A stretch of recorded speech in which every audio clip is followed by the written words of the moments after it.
Today, in Audiobooks for Me, we are going to listen to The Casebook of Sherlock Holmes by Arthur Conan Doyle. This book is divided in 3 videos. This is Part 3, we hope you enjoy it. Chapter 8, The Adventure of the Creeping Man. Mr. Sherlock Holmes was always of opinion that I should publish the singular facts connected with Professor Presbury, if only to dispel once for all the ugly rumors which some 20 years ago agitated the university and were echoed in the learned societies of London. There were, however, certain obstacles in the way, and the true history of this curious case remained entombed in the tin box which contains so many records of my friend's adventures. Now we have at last obtained permission to ventilate the facts which formed one of the very last cases handled by Holmes before his retirement from practice. Even now, a certain reticence and discretion have to be observed in laying the matter before the public. It was one Sunday evening, early in September of the year 1903, that I received one of Holmes's laconic messages. Come at once if convenient, if inconvenient, come all the same. Es existe. The relations between us in those latter days were peculiar. He was a man of habits, narrow and concentrated habits, and I had become one of them. As an institution, I was like the violin, the shag tobacco, the old black pipe, the index books, and others, perhaps less excusable. When it was a case of active work and a comrade was needed upon whose nerve he could place some reliance, my role was obvious. But apart from this, I had uses. I was a whetstone for his mind. I stimulated him. He liked to think aloud in my presence. His remarks could hardly be said to be made to me. Many of them would have been as appropriately addressed to his bedstead.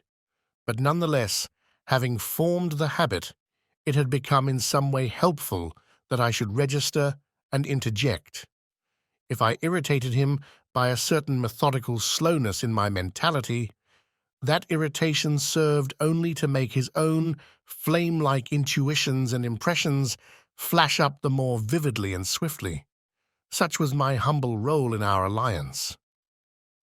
When I arrived at Baker Street, I found him huddled up in his armchair with updrawn knees, his pipe in his mouth, and his brow furrowed with thought. It was clear that he was in the throes of some vexatious problem. With a wave of his hand, he indicated my old armchair, but otherwise for half an hour he gave no sign that he was aware of my presence. Then, with a start, he seemed to come from his reverie, and with his usual whimsical smile, he greeted me back to what had once been my home. "You will excuse a certain abstraction of mind, my dear Watson," said he. "Some curious facts have been submitted to me within the last 24 hours, and they in turn have given rise to some speculations of a more general character. I have serious thoughts of writing a small monograph upon the uses of dogs in the work of the detective." "But surely, Holmes, this has been explored," said I. "Bloodhounds, sleuth-hounds." No, Watson. That side of the matter is, of course, obvious. But there is another which is far more subtle.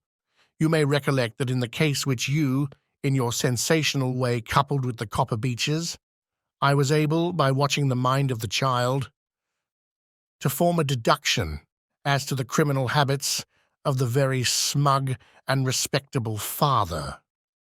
Yes, I remember it well. My line of thoughts about dogs is analogous. A dog reflects the family life. Whoever saw a frisky dog in a gloomy family or a sad dog in a happy one? Snarling people have snarling dogs, dangerous people have dangerous ones, and their passing moods may reflect the passing moods of others. I shook my head. "Surely, Holmes, this is a little far-fetched," said I. He had refilled his pipe and resumed his seat, taking no notice of my comment. "The practical application of what I have said is very close to the problem which I am investigating.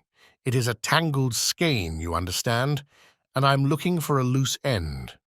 One possible loose end lies in the question: why does Professor Presbury's faithful wolfhound, Roy, endeavor to bite him? I sank back in my chair in some disappointment. Was it for so trivial a question as this that I had been summoned from my work? Holmes glanced across at me. "The same old Watson," said he. "You never learn that the gravest issues may depend upon the smallest things. But is it not on the face of it strange that a staid, elderly philosopher— you've heard of Presbury, of course, the famous Camford physiologist— that such a man, whose friend has been his devoted wolfhound, should now have been twice attacked by his own dog? What do you make of it?" "The dog is ill." "Well, that has to be considered. But he attacks no one else, nor does he apparently molest his master, save on very special occasions. Curious, Watson, very curious. But young Mr. Bennet is before his time, if that is his ring. I had hoped to have a longer chat with you before he came." There was a quick step on the stairs, a sharp tap at the door, and a moment later the new client presented himself.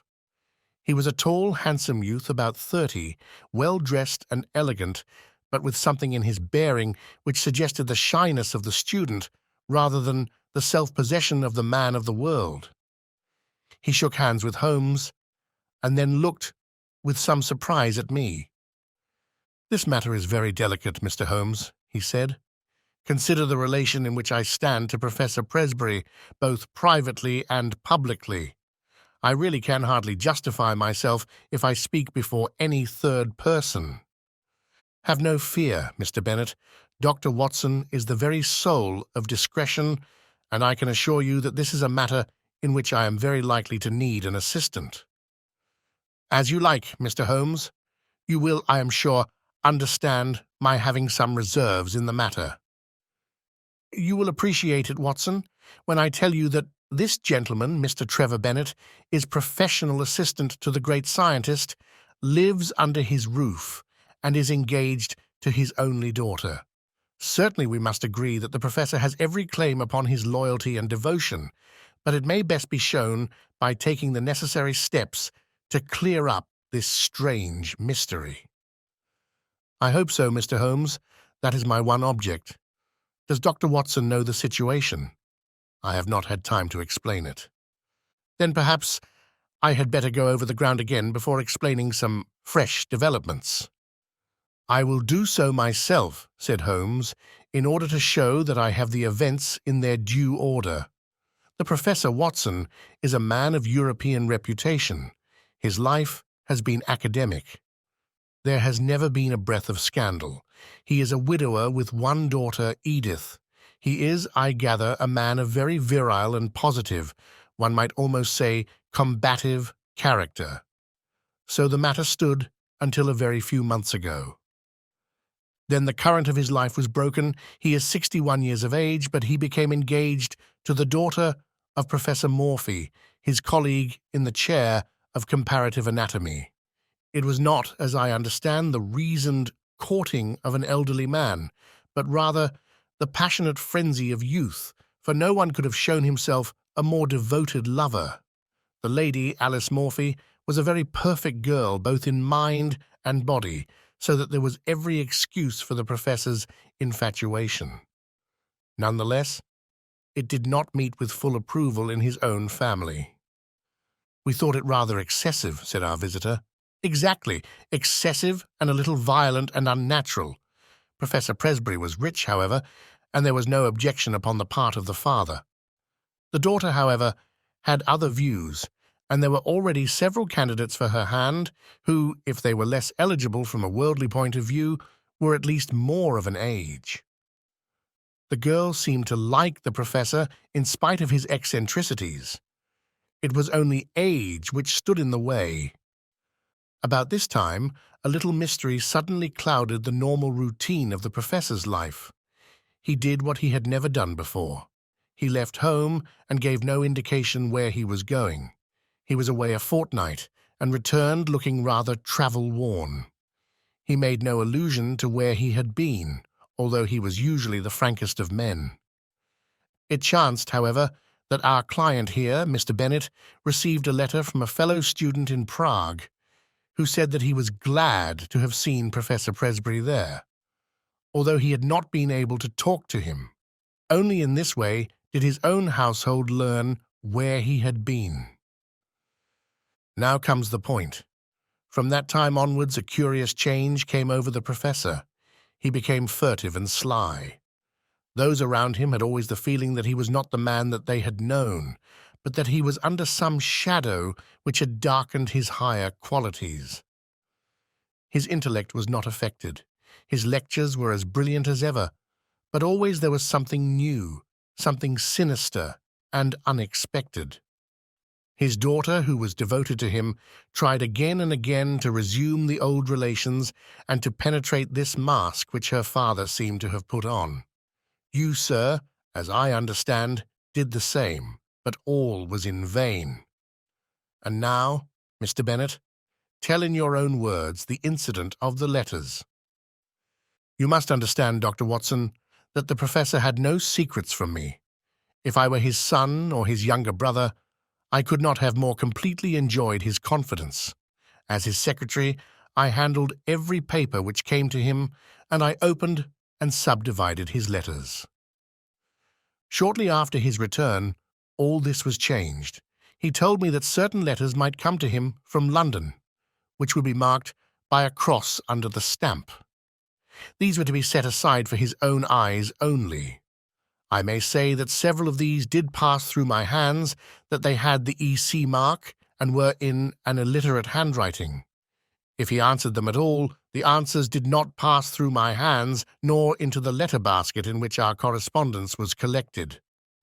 "And the box," said Holmes. "Ah, yes, the box. The professor brought back a little wooden box from his travels. It was the one thing which suggested a continental tour, for it was one of those quaint, carved things which one associates with Germany. This he placed in his instrument cupboard. One day, in looking for a cannula, I took up the box. To my surprise, he was very angry, and reproved me in words which were quite savage for my curiosity. It was the first time such a thing had happened, and I was deeply hurt. I endeavored to explain that it was a mere accident that I had touched the box, but all the evening I was conscious that he looked at me harshly and that the incident was rankling in his mind. Mr. Bennet drew a little diary book from his pocket. "That was on July 2nd, said he. "You are certainly an admirable witness," said Holmes. "I may need some of these dates, which you have noted. I learned method among other things from my great teacher. From the time that I observed abnormality in his behavior, I felt that it was my duty to study his case. Thus I have it here that it was on that very day, July 2nd, that Roy attacked the professor as he came from his study into the hall.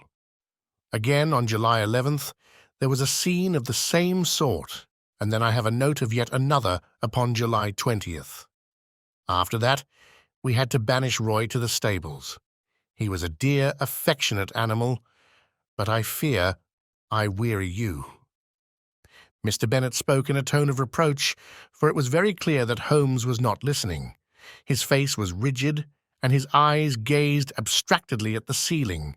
With an effort, he recovered himself. "Singular, most singular," he murmured. "These details were new to me, Mr. Bennet. I think we have now fairly gone over the old ground, have we not? But you spoke of some fresh developments." The pleasant, open face of our visitor clouded over, shadowed by some grim remembrance. "What I speak of occurred the night before last," said he.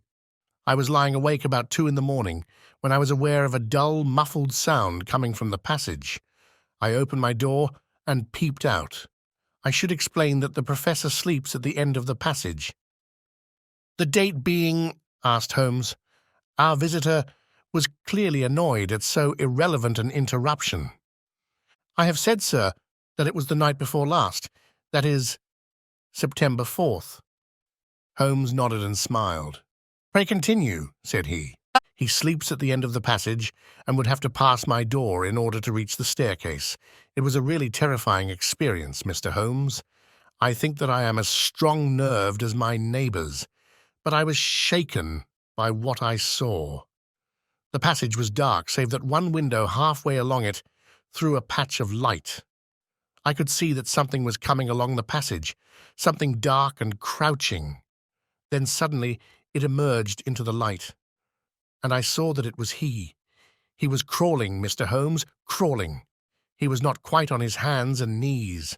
I should rather say on his hands and feet, with his face sunk between his hands. Yet he seemed to move with ease. I was so paralyzed by the sight that it was not until he had reached my door that I was able to step forward and ask if I could assist him. His answer was extraordinary. He sprang up, spat out some atrocious word at me, and hurried on past me and down the staircase. I waited about for an hour, but he did not come back. It must have been daylight before he regained his room. "Well, Watson, what make you of that?" asked Holmes with the air of the pathologist who presents a rare specimen. "Lumbago, possibly. I have known a severe attack make a man walk in just such a way, and nothing would be more trying to the temper." "Good, Watson. You always keep us flat-footed on the ground. But we can hardly accept lumbago, able to stand erect in a moment." "He was never better in health," said Bennet. "In fact, he is stronger than I have known him for years. But there are the facts, Mr. Holmes. It is not a case in which we can consult the police, and yet we are utterly at our wits' end as to what to do, and we feel in some strange way that we are drifting towards disaster. Edith, Miss Presbury, feels as I do, that we cannot wait passively any longer. It is certainly a very curious and suggestive case. What do you think, Watson?" "Speaking as a medical man," said I, "it appears to be a case for an alienist. The old gentleman's cerebral processes were disturbed by the love affair. He made a journey abroad in the hope of breaking himself of the passion. His letters in the box may be connected with some other private transaction, a loan, perhaps, or share certificates which are in the box." And the wolfhound no doubt disapproved of the financial bargain. "No, no, Watson, there is more in it than this. Now, I can only suggest—" What Sherlock Holmes was about to suggest will never be known, for at this moment the door opened and a young lady was shown into the room. As she appeared, Mr. Bennet sprang up with a cry and ran forward with his hands out to meet those which she had herself outstretched. "Edith, dear, nothing the matter, I hope?" "I felt I must follow you. Oh, Jack, I have been so dreadfully frightened. It is awful to be there alone." "Mr. Holmes, this is the young lady I spoke of. This is my fiancée." "We were gradually coming to that conclusion, were we not, Watson?" Holmes answered with a smile. "I take it, Miss Presbury, that there is some fresh development in the case, and that you thought we should know." Our new visitor, a bright, handsome girl of a conventional English type, smiled back at Holmes as she seated herself beside Mr. Bennet. "When I found Mr. Bennet had left his hotel, I thought I should probably find him here. Of course, he had told me that he would consult you. But, oh, Mr. Holmes, can you do nothing for my poor father?" "I have hopes, Miss Presbury, but the case is still obscure. Perhaps what you have to say may throw some fresh light upon it." "It was last night, Mr. Holmes. He had been very strange all day. I am sure that there are times when he has no recollection of what he does. He lives as in a strange dream. Yesterday was such a day. It was not my father with whom I lived. His outward shell was there, but it was not really he." "Tell me what happened." "I was awakened in the night by the dog barking most furiously. Poor Roy, he is chained now near the stable. I may say that I always sleep with my door locked, for as Jack, as Mr. Bennet, will tell you, we all have a feeling of impending danger. My room is on the second floor. It happened that the blind was up in my window, and there was bright moonlight outside. As I lay with my eyes fixed upon the square of light, listening to the frenzied barkings of the dog, I was amazed to see my father's face looking in at me. Mr. Holmes, I nearly died of surprise and horror. There it was, pressed against the window pane, and one hand seemed to be raised as if to push up the window. If that window had opened, I think I should have gone mad. It was no delusion, Mr. Holmes. Don't deceive yourself by thinking so. I dare say it was 20 seconds or so that I lay paralyzed and watched the face. Then it vanished, but I could not. I could not spring out of bed and look out after it. I lay cold and shivering till morning. At breakfast, he was sharp and fierce in manner, and made no allusion to the adventure of the night. Neither did I, but I gave an excuse for coming to town. And here I am. Holmes looked thoroughly surprised at Miss Presbury's narrative. My dear young lady, you say that your room is on the second floor. Is there a long ladder in the garden? No, Mr. Holmes, that is the amazing part of it. There is no possible way of reaching the window, and yet he was there. The date being September 5th, said Holmes, that certainly complicates matters. It was the young lady's turn to look surprised. This is the second time that you have alluded to the date, Mr. Holmes, said Bennet. Is it possible that it has any bearing upon the case? It is possible, very possible, and yet I have not my full material at present.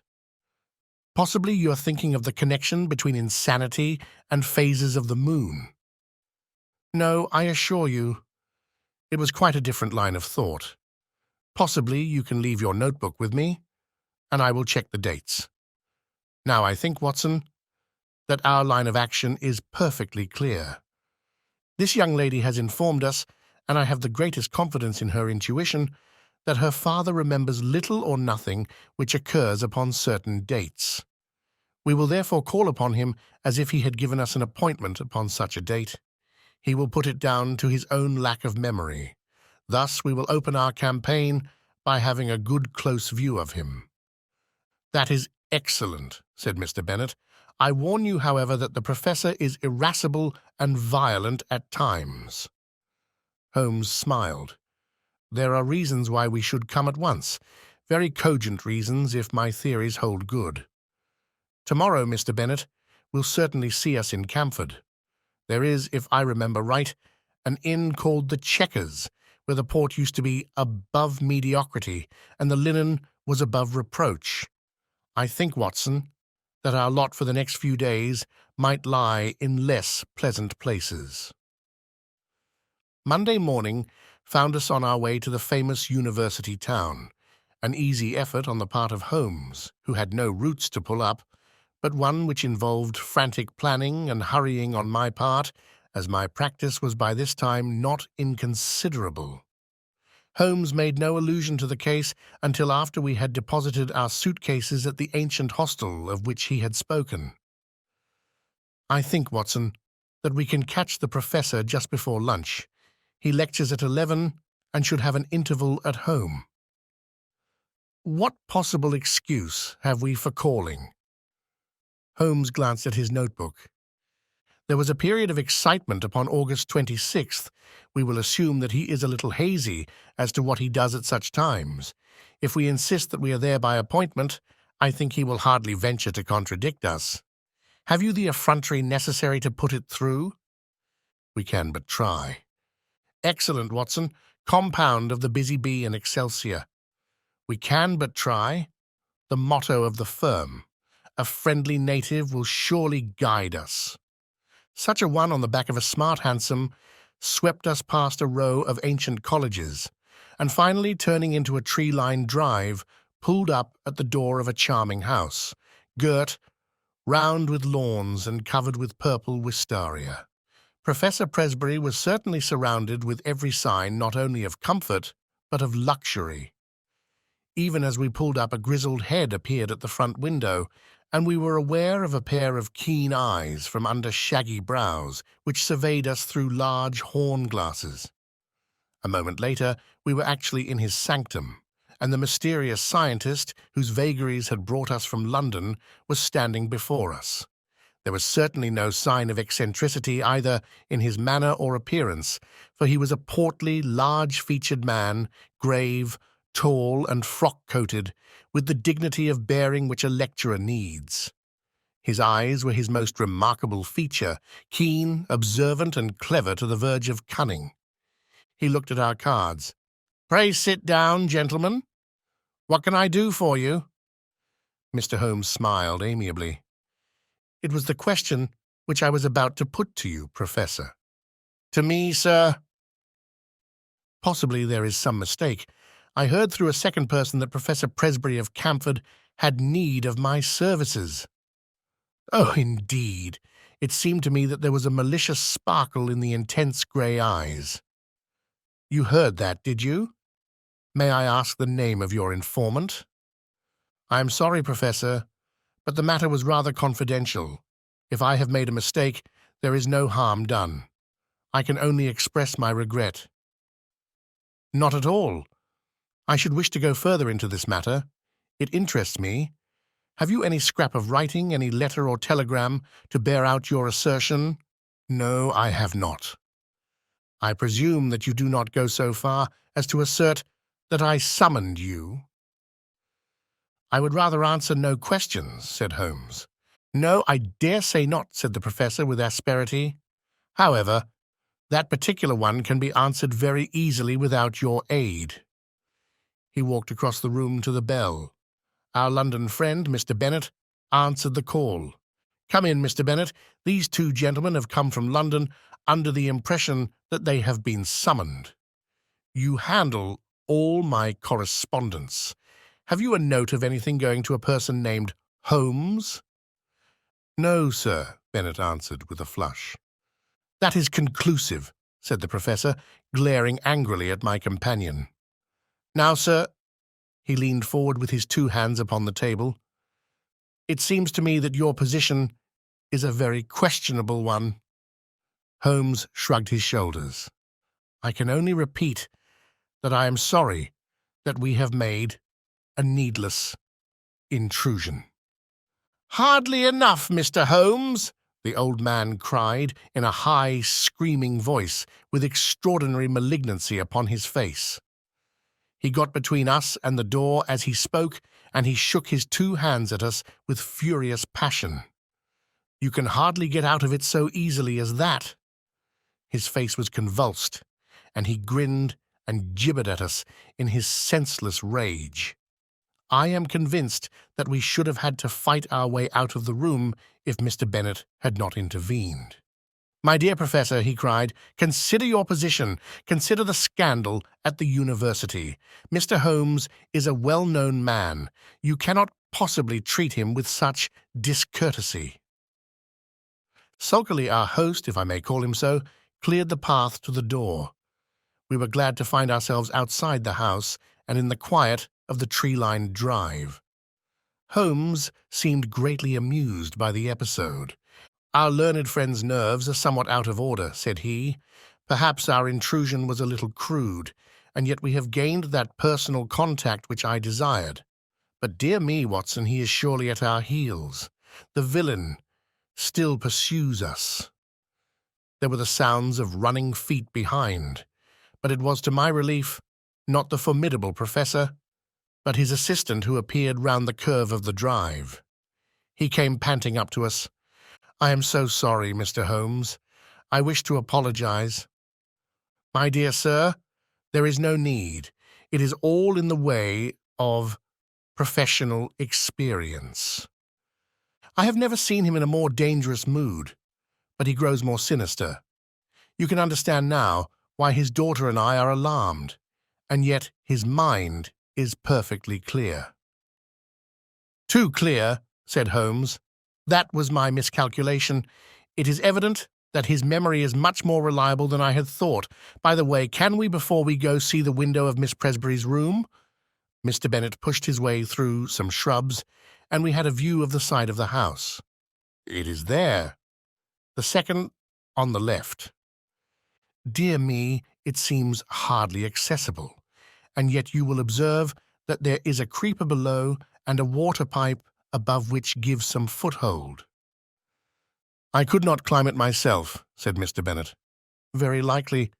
It would certainly be a dangerous exploit for any normal man." There was one other thing I wish to tell you, Mr. Holmes. I have the address of the man in London to whom the professor writes. He seems to have written this morning, and I got it from his blotting paper. It is an ignoble position for a trusted secretary, but what else can I do?" Holmes glanced at the paper and put it into his pocket. "Dorak, a curious name. Slavonic, I imagine. Well, it is an important link in the chain. We return to London this afternoon, Mr. Bennet. I see no good purpose to be served by our remaining. We cannot arrest the professor because he has done no crime, nor can we place him under constraint, for he cannot be proved to be mad. No action is as yet possible." "Then what on earth are we to do?" "A little patience, Mr. Bennet. Things will soon develop. Unless I am mistaken, next Tuesday may mark a crisis. Certainly we shall be in Camford on that day. Meanwhile, the general position is undeniably unpleasant, and if Miss Presbury can prolong her visit, that is easy. Then let her stay till we can assure her that all danger is past. Meanwhile, let him have his way and do not cross him. So long as he is in a good humour, all is well."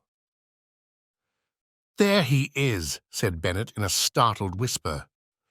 Looking between the branches, we saw the tall, erect figure emerge from the hall door and look around him. He stood leaning forward, his hands swinging straight before him, his head turning from side to side. The secretary with a last wave slipped off among the trees, and we saw him presently rejoin his employer, the two entering the house together in what seemed to be animated and even excited conversation. "I expect the old gentleman has been putting two and two together," said Holmes as we walked hotelwards. "He struck me as having a particularly clear and logical brain, from the little I saw of him.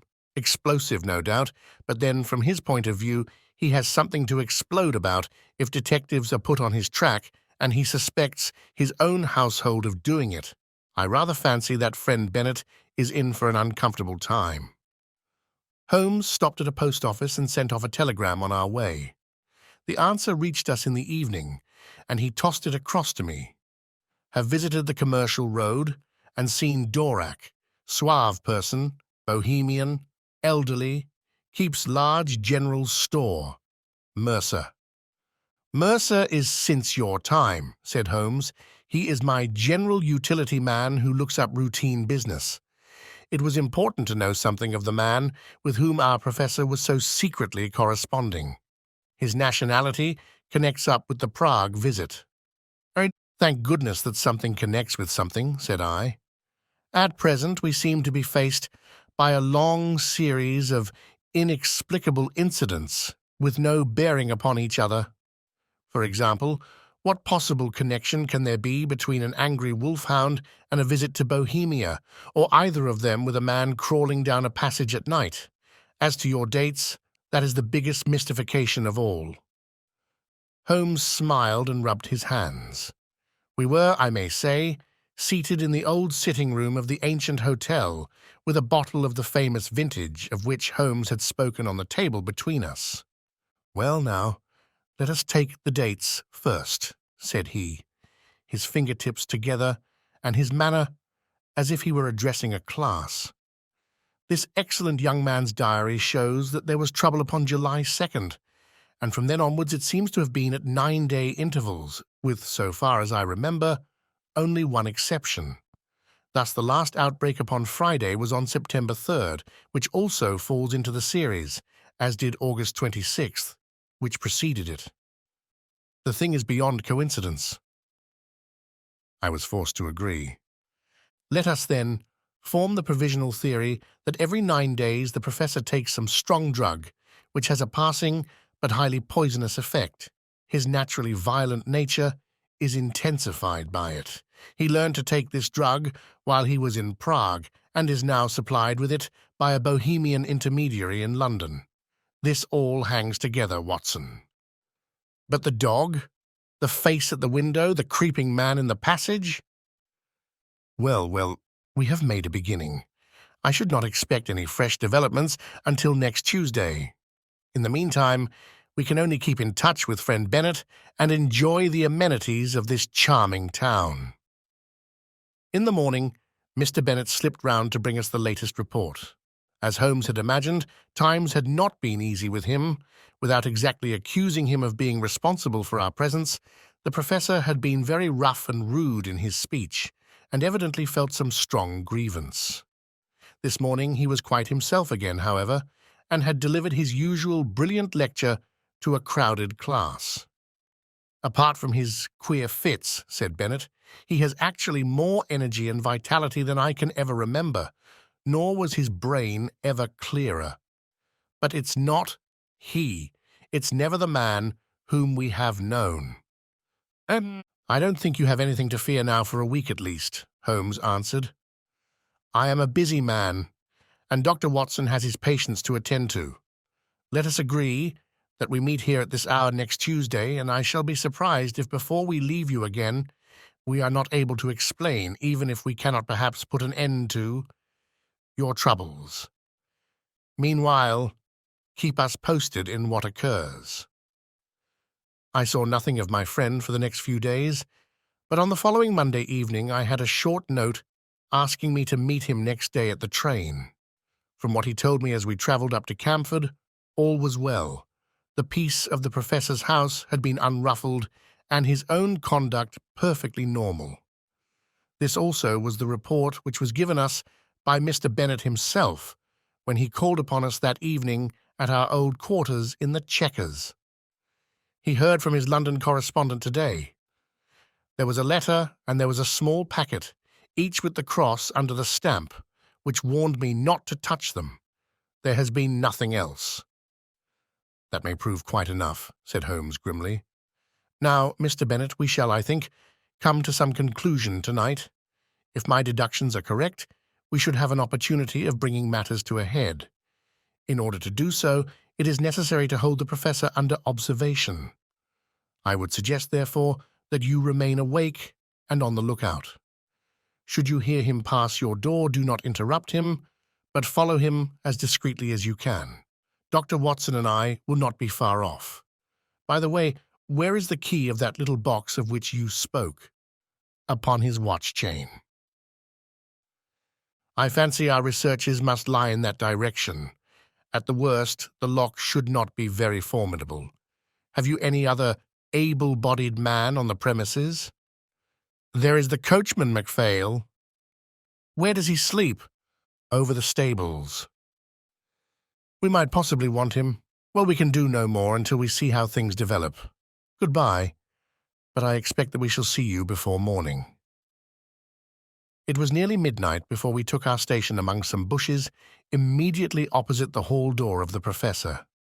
It was a fine night, but chilly, and we were glad of our warm overcoats. There was a breeze, and clouds were scudding across the sky, obscuring from time to time the half-moon. It would have been a dismal vigil were it not for the expectation and excitement which carried us along, and the assurance of my comrade that we had probably reached the end of the strange sequence of events which had engaged our attention. "If the cycle of 9 days holds good, then we shall have the professor at his worst tonight," said Holmes.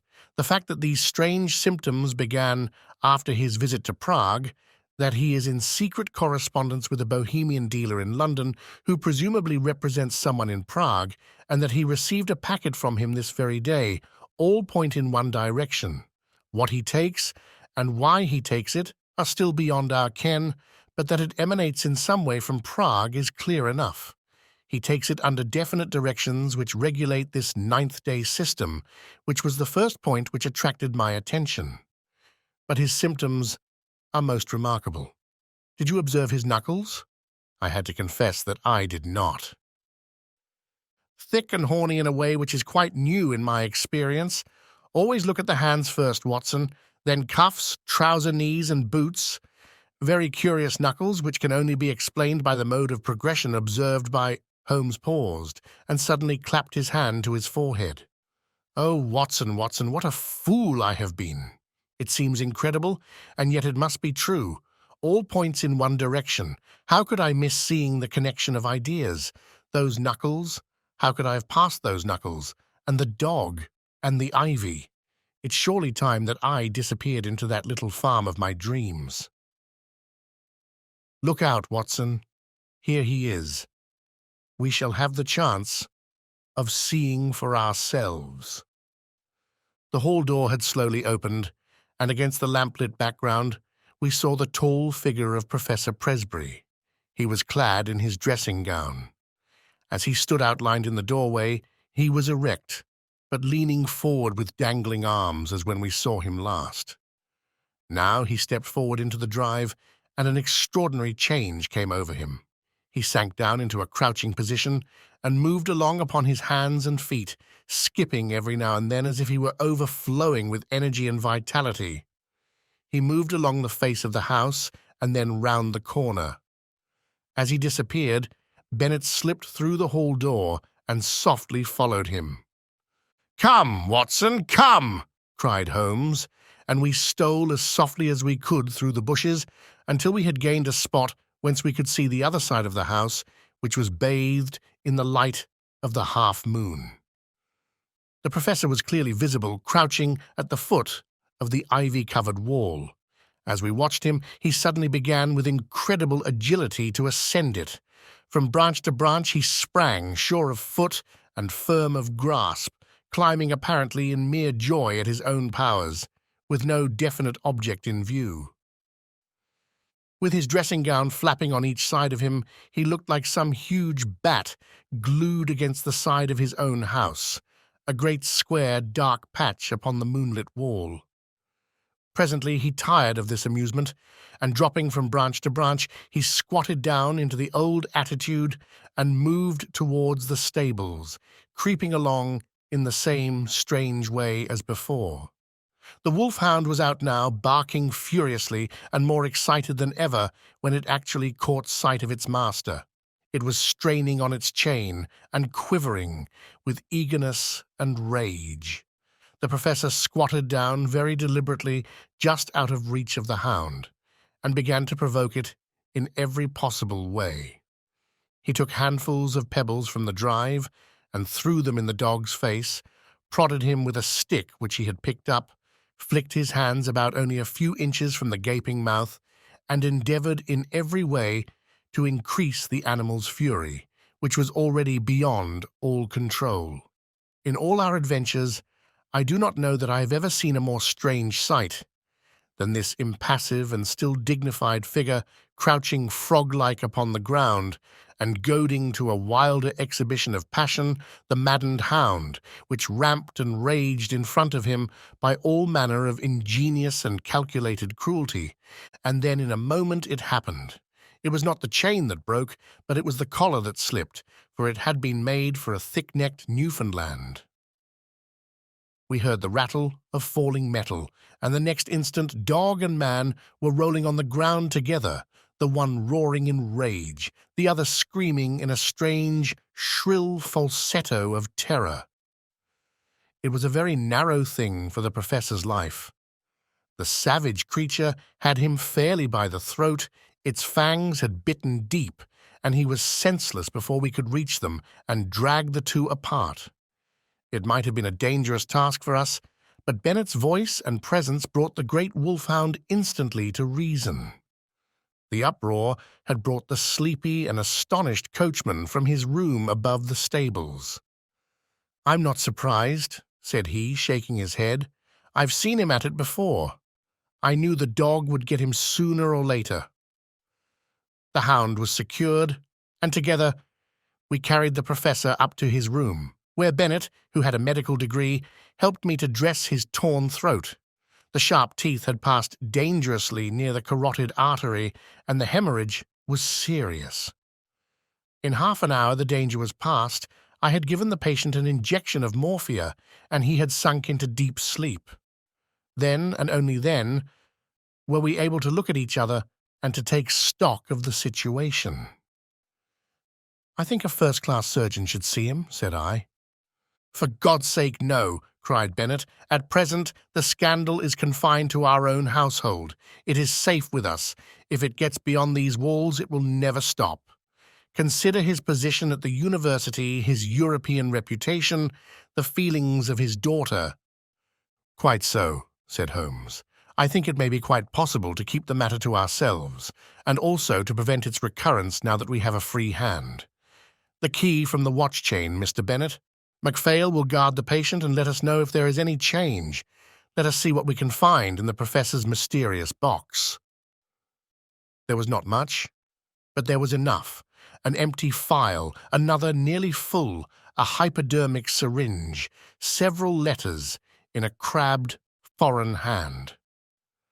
The marks on the envelope showed that they were those which had disturbed the routine of the secretary, and each was dated from the Commercial Road and signed A. Dorak. They were mere invoices to say that a fresh bottle was being sent to Professor Presbury, or receipts to acknowledge money. There was one other envelope, however, in a more educated hand, and bearing the Austrian stamp with the postmark of Prague. "Here we have our material," cried Holmes as he tore out the enclosure. "Honoured colleague," it ran, "since your esteemed visit, I have thought much of your case, and though in your circumstances there are some special reasons for the treatment, I would nonetheless enjoin caution, as my results have shown that it is not without danger of a kind.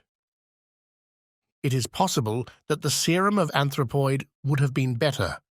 I have, as I explained to you, used black-faced langur because a specimen was accessible. Langur is, of course, a crawler and climber, while anthropoid walks erect and is in all ways nearer. I beg you to take every possible precaution that there be no premature revelation of the process. I have one other client in England, and Dorak is my agent for both. Weekly reports will oblige. Yours with high esteem, H. Lowenstein. Lowenstein. The name brought back to me the memory of some snippet from a newspaper which spoke of an obscure scientist who was striving in some unknown way for the secret of rejuvenescence and the elixir of life. Lowenstein of Prague. Lowenstein with the wondrous strength-giving serum, tabooed by the profession because he refused to reveal its source. In a few words I said what I remembered. Bennet had taken a manual of zoology from the shelves. "Langur," he read, "the great black-faced monkey of the Himalayan slopes, biggest and most human of climbing monkeys." Many details are added. "Well, thanks to you, Mr. Holmes, it is very clear that we have traced the evil to its source." "The real source," said Holmes, "lies, of course, in that untimely love affair which gave our impetuous professor the idea that he could only gain his wish by turning himself into a younger man. When one tries to rise above nature, one is liable to fall below it. The highest type of man may revert to the animal if he leaves the straight road of destiny." He sat musing for a little with the phial in his hand, looking at the clear liquid within. "When I have written to this man and told him that I hold him criminally responsible for the poisons which he circulates, we will have no more trouble, but it may recur. Others may find a better way. There is danger there, a very real danger to humanity. Consider, Watson, that the material, the sensual, the worldly would all prolong their worthless lives. The spiritual would not avoid the call to something higher. It would be the survival of the least fit. What sort of cesspool may not our poor world become?" Suddenly the dreamer disappeared, and Holmes, the man of action, sprang from his chair. "I think there is nothing more to be said, Mr. Bennet. The various incidents will now fit themselves easily into the general scheme. The dog, of course, was aware of the change far more quickly than you. His smell would ensure that. It was the monkey, not the professor, whom Roy attacked, just as it was the monkey who teased Roy. Climbing was a joy to the creature, and it was a mere chance, I take it, that the pastime brought him to the young lady's window. There is an early train to town, Watson, but I think we shall just have time for a cup of tea at the Checkers before we catch it." Chapter 9. The Adventure of the Lion's Mane. It is a most singular thing that a problem which was certainly as abstruse and unusual as any which I have faced in my long professional career should have come to me after my retirement, and be brought, as it were, to my very door. It occurred after my withdrawal to my little Sussex home, when I had given myself up entirely to that soothing life of nature for which I had so often yearned during the long years spent amid the gloom of London. At this period of my life, the good Watson had passed almost beyond my ken. An occasional weekend visit was the most that I ever saw of him. Thus I must act as my own chronicler. Ah, had he but been with me! How much he might have made of so wonderful a happening, and of my eventual triumph against every difficulty. As it is, however, I must needs tell my tale in my own plain way, showing by my words each step upon the difficult road which lay before me as I searched for the mystery of the lion's mane. My villa is situated upon the southern slope of the Downs, commanding a great view of the Channel. At this point, the coastline is entirely of chalk cliffs, which can only be descended by a single, long, tortuous path, which is steep and slippery. At the bottom of the path lie 100 yards of pebbles and shingle, even when the tide is at full. Here and there, however, there are curves and hollows, which make splendid swimming pools filled afresh with each flow. This admirable beach extends for some miles in each direction, save only at one point where the little cove and village of Fulworth break the line. My house is lonely. I, my old housekeeper, and my bees have the estate all to ourselves. Half a mile off, however, is Harold Stackhurst's well-known coaching establishment. The Gables, quite a large place, which contains some score of young fellows preparing for various professions, with a staff of several masters. Stackhurst himself was a well-known rowing blue in his day and an excellent all-round scholar. He and I were always friendly from the day I came to the coast, and he was the one man who was on such terms with me that we could drop in on each other in the evenings without an invitation. Towards the end of July 1907, there was a severe gale, the wind blowing up Channel, heaping the seas to the base of the cliffs and leaving a lagoon at the turn of the tide. On the morning of which I speak, the wind had abated, and all nature was newly washed and fresh. It was impossible to work upon so delightful a day, and I strolled out before breakfast to enjoy the exquisite air. I walked along the cliff path which led to the steep descent to the beach. As I walked, I heard a shout behind me, and there was Harold Stackhurst waving his hand in cheery greeting. "What a morning, Mr. Holmes! I thought I should see you out." "Going for a swim, I see." "At your old tricks again," he laughed, patting his bulging pocket. "Yes, Macpherson started early, and I expect I may find him there." Fitzroy Macpherson was the science master, a fine, upstanding young fellow whose life had been crippled by heart trouble following rheumatic fever. He was a natural athlete, however, and excelled in every game which did not throw too great a strain upon him. Summer and winter he went for his swim, and, as I am a swimmer myself, I have often joined him. At this moment we saw the man himself. His head showed above the edge of the cliff where the path ends. Then his whole figure appeared at the top, staggering like a drunken man. The next instant he threw up his hands, and with a terrible cry fell upon his face. Stackhurst and I rushed forward, it may have been 50 yards, and turned him on his back. He was obviously dying. Those glazed, sunken eyes and dreadful, livid cheeks could mean nothing else. One glimmer of life came into his face for an instant, and he uttered 2 or 3 words with an eager air of warning. They were slurred and indistinct, but to my ear the last of them, which burst in a shriek from his lips, were "the lion's mane." It was utterly irrelevant and unintelligible, and yet I could twist the sound into no other sense. Then he half raised himself from the ground, threw his arms into the air, and fell forward on his side. He was dead. My companion was paralyzed by the sudden horror of it, but I, as may well be imagined, had every sense on the alert. And I had need, for it was speedily evident that we were in the presence of an extraordinary case. The man was dressed only in his Burberry overcoat, his trousers, and an unlaced pair of canvas shoes. As he fell over, his Burberry, which had been simply thrown round his shoulders, slipped off, exposing his trunk. We stared at it in amazement.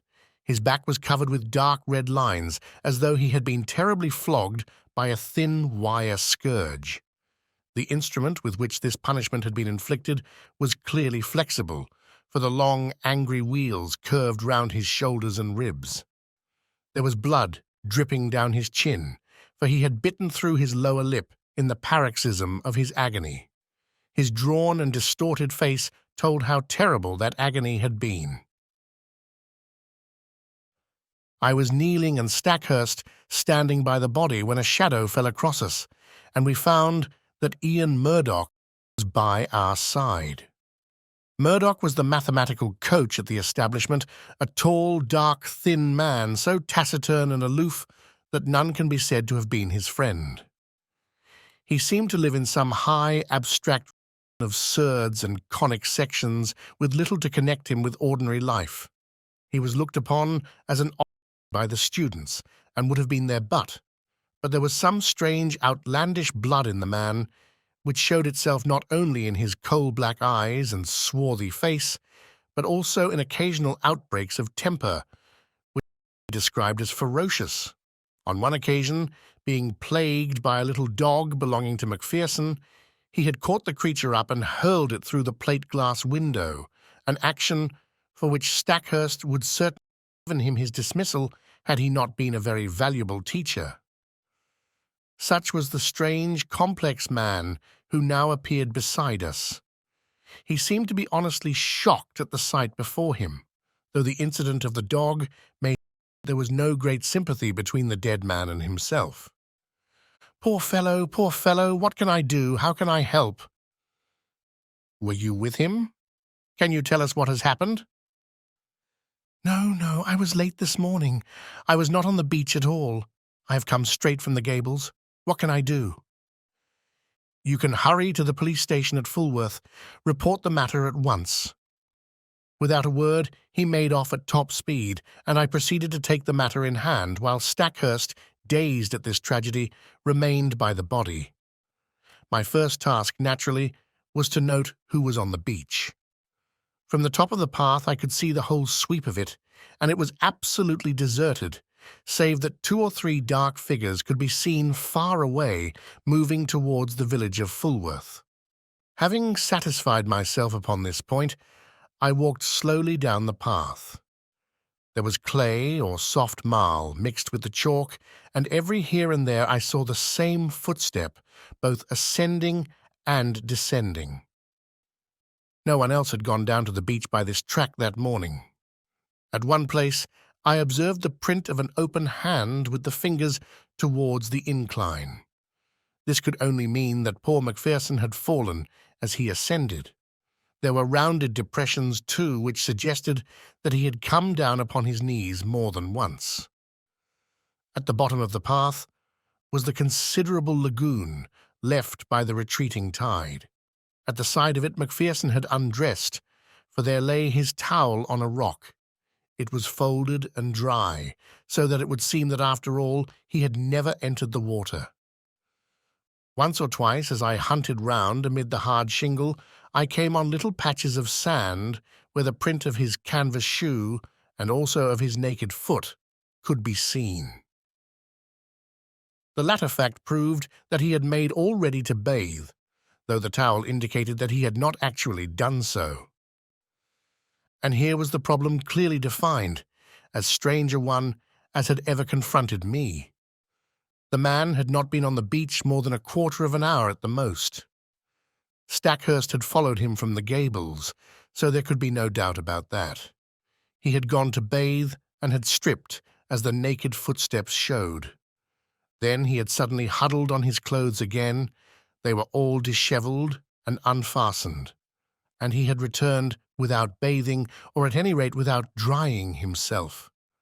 And the reason for his change of purpose had been that he had been scourged in some savage, inhuman fashion, tortured until he bit his lip through in his agony and was left with only strength enough to crawl away and to die.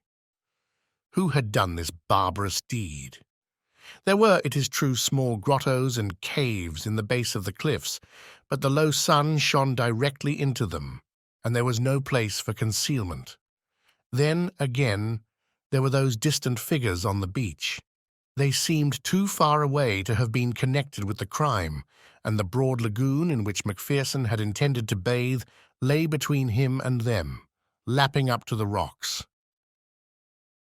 On the sea, 2 or 3 fishing boats were at no great distance. Their occupants might be examined at our leisure. There were several roads for inquiry, but none which led to any very obvious goal.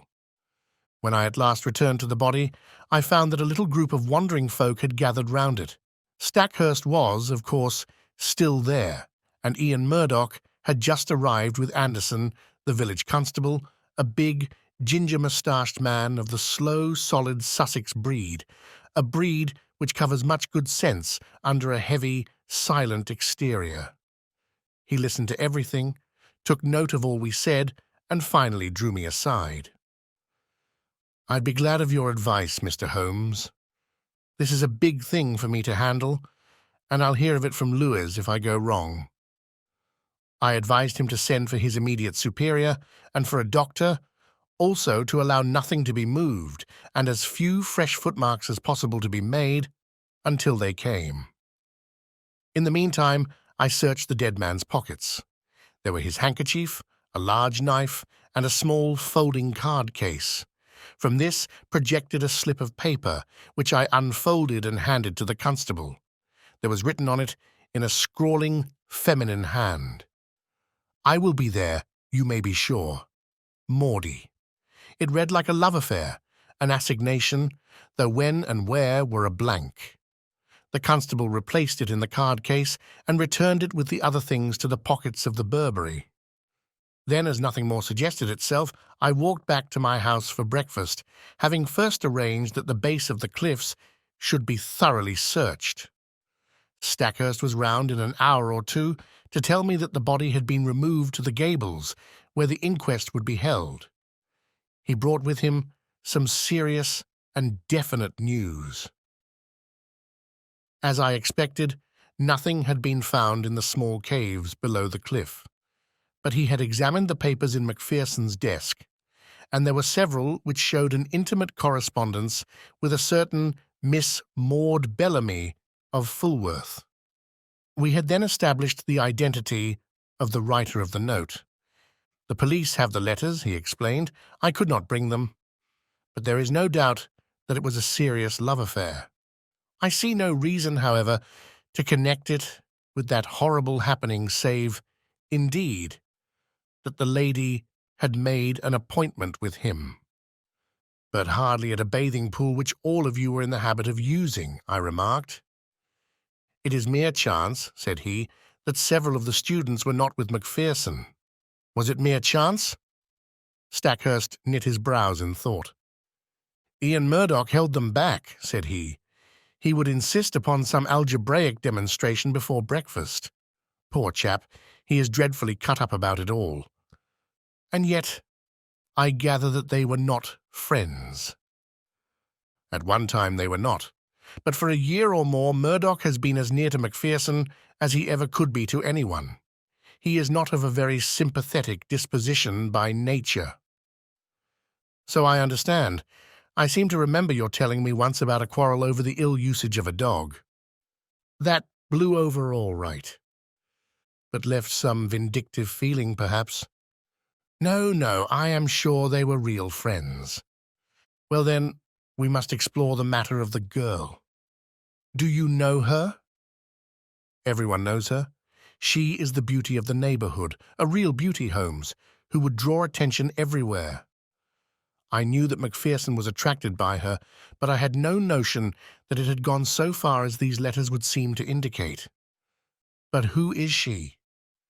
She is the daughter of old Tom Bellamy, who owns all the boats and bathing cots at Fulworth. He was a fisherman to start with, but is now a man of some substance. He and his son William run the business. Shall we walk into Fulworth and see them? On what pretext? Oh, we can easily find a pretext. After all, this poor man did not ill-use himself in this outrageous way. Some human hand was on the handle of that scourge, if indeed it was a scourge which inflicted the injuries. His circle of acquaintances in this lonely place was surely limited. Let us follow it up in every direction, and we can hardly fail to come upon the motive, which in turn should lead us to the criminal. It would have been a pleasant walk across the thyme-scented downs had our minds not been poisoned by the tragedy we had witnessed. The village of Fulworth lies in a hollow, curving in a semicircle round the bay.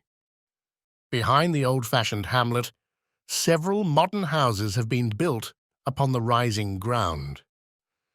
It was to one of these that Stackhurst guided me. That's the Haven, as Bellamy called it, the one with the corner tower and slate roof. Not bad for a man who started with nothing but— By Jove, look at that! The garden gate of the Haven had opened, and a man had emerged. There was no mistaking that tall, angular, straggling figure. It was Ian Murdoch, the mathematician. A moment later, we confronted him upon the road.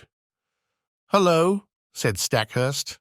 The man nodded, gave us a sideways glance from his curious dark eyes, and would have passed us. But his principal pulled him up. "What were you doing there?" he asked. Murdoch's face flushed with anger. "I am your subordinate, sir, under your roof.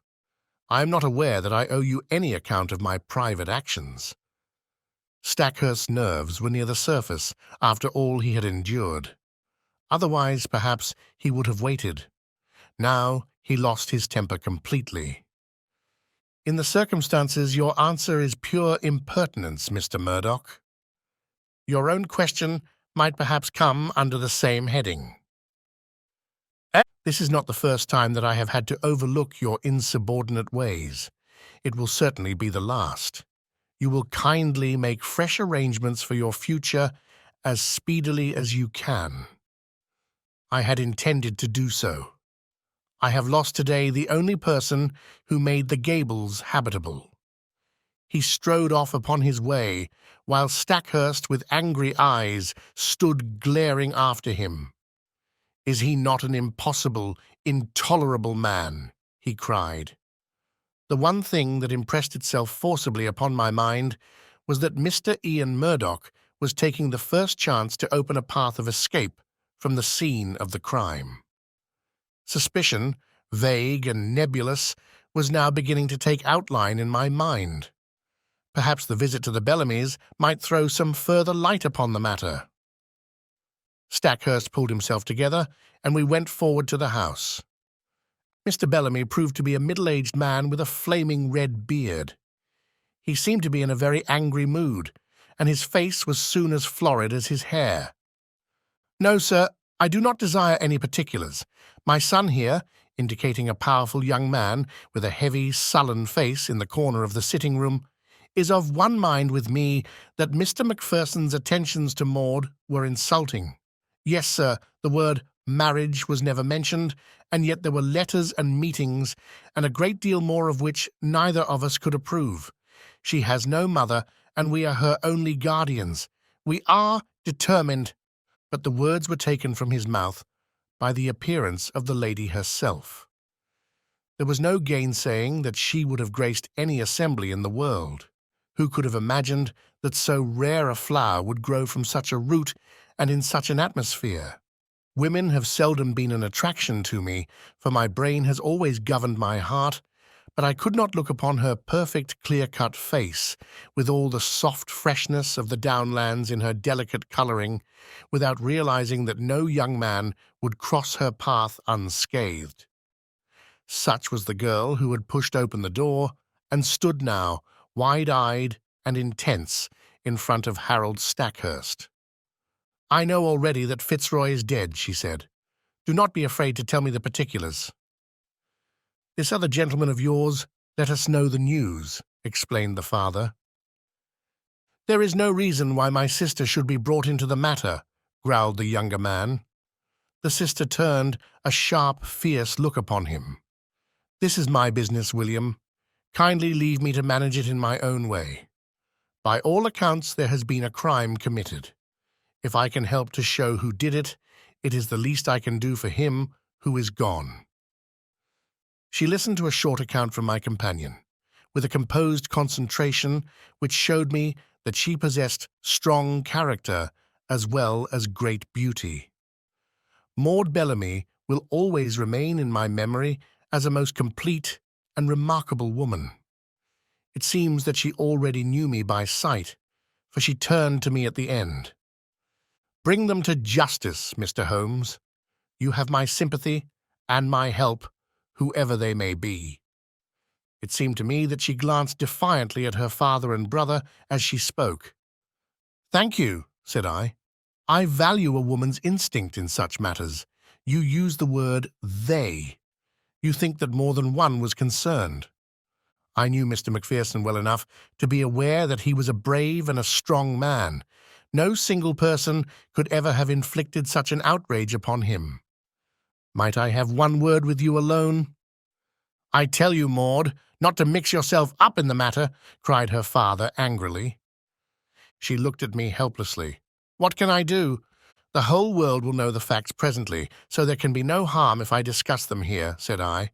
"I should have preferred privacy, but if your father will not allow it, he must share the deliberations."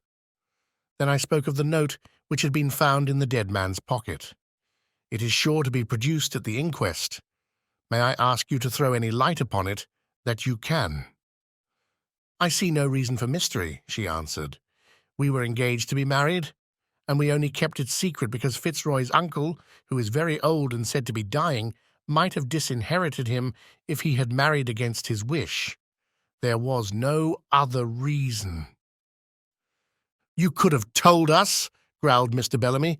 "So I would, father, if you had ever shown sympathy. I object to my girl picking up with men outside her own station. It was your prejudice against him which prevented us from telling you.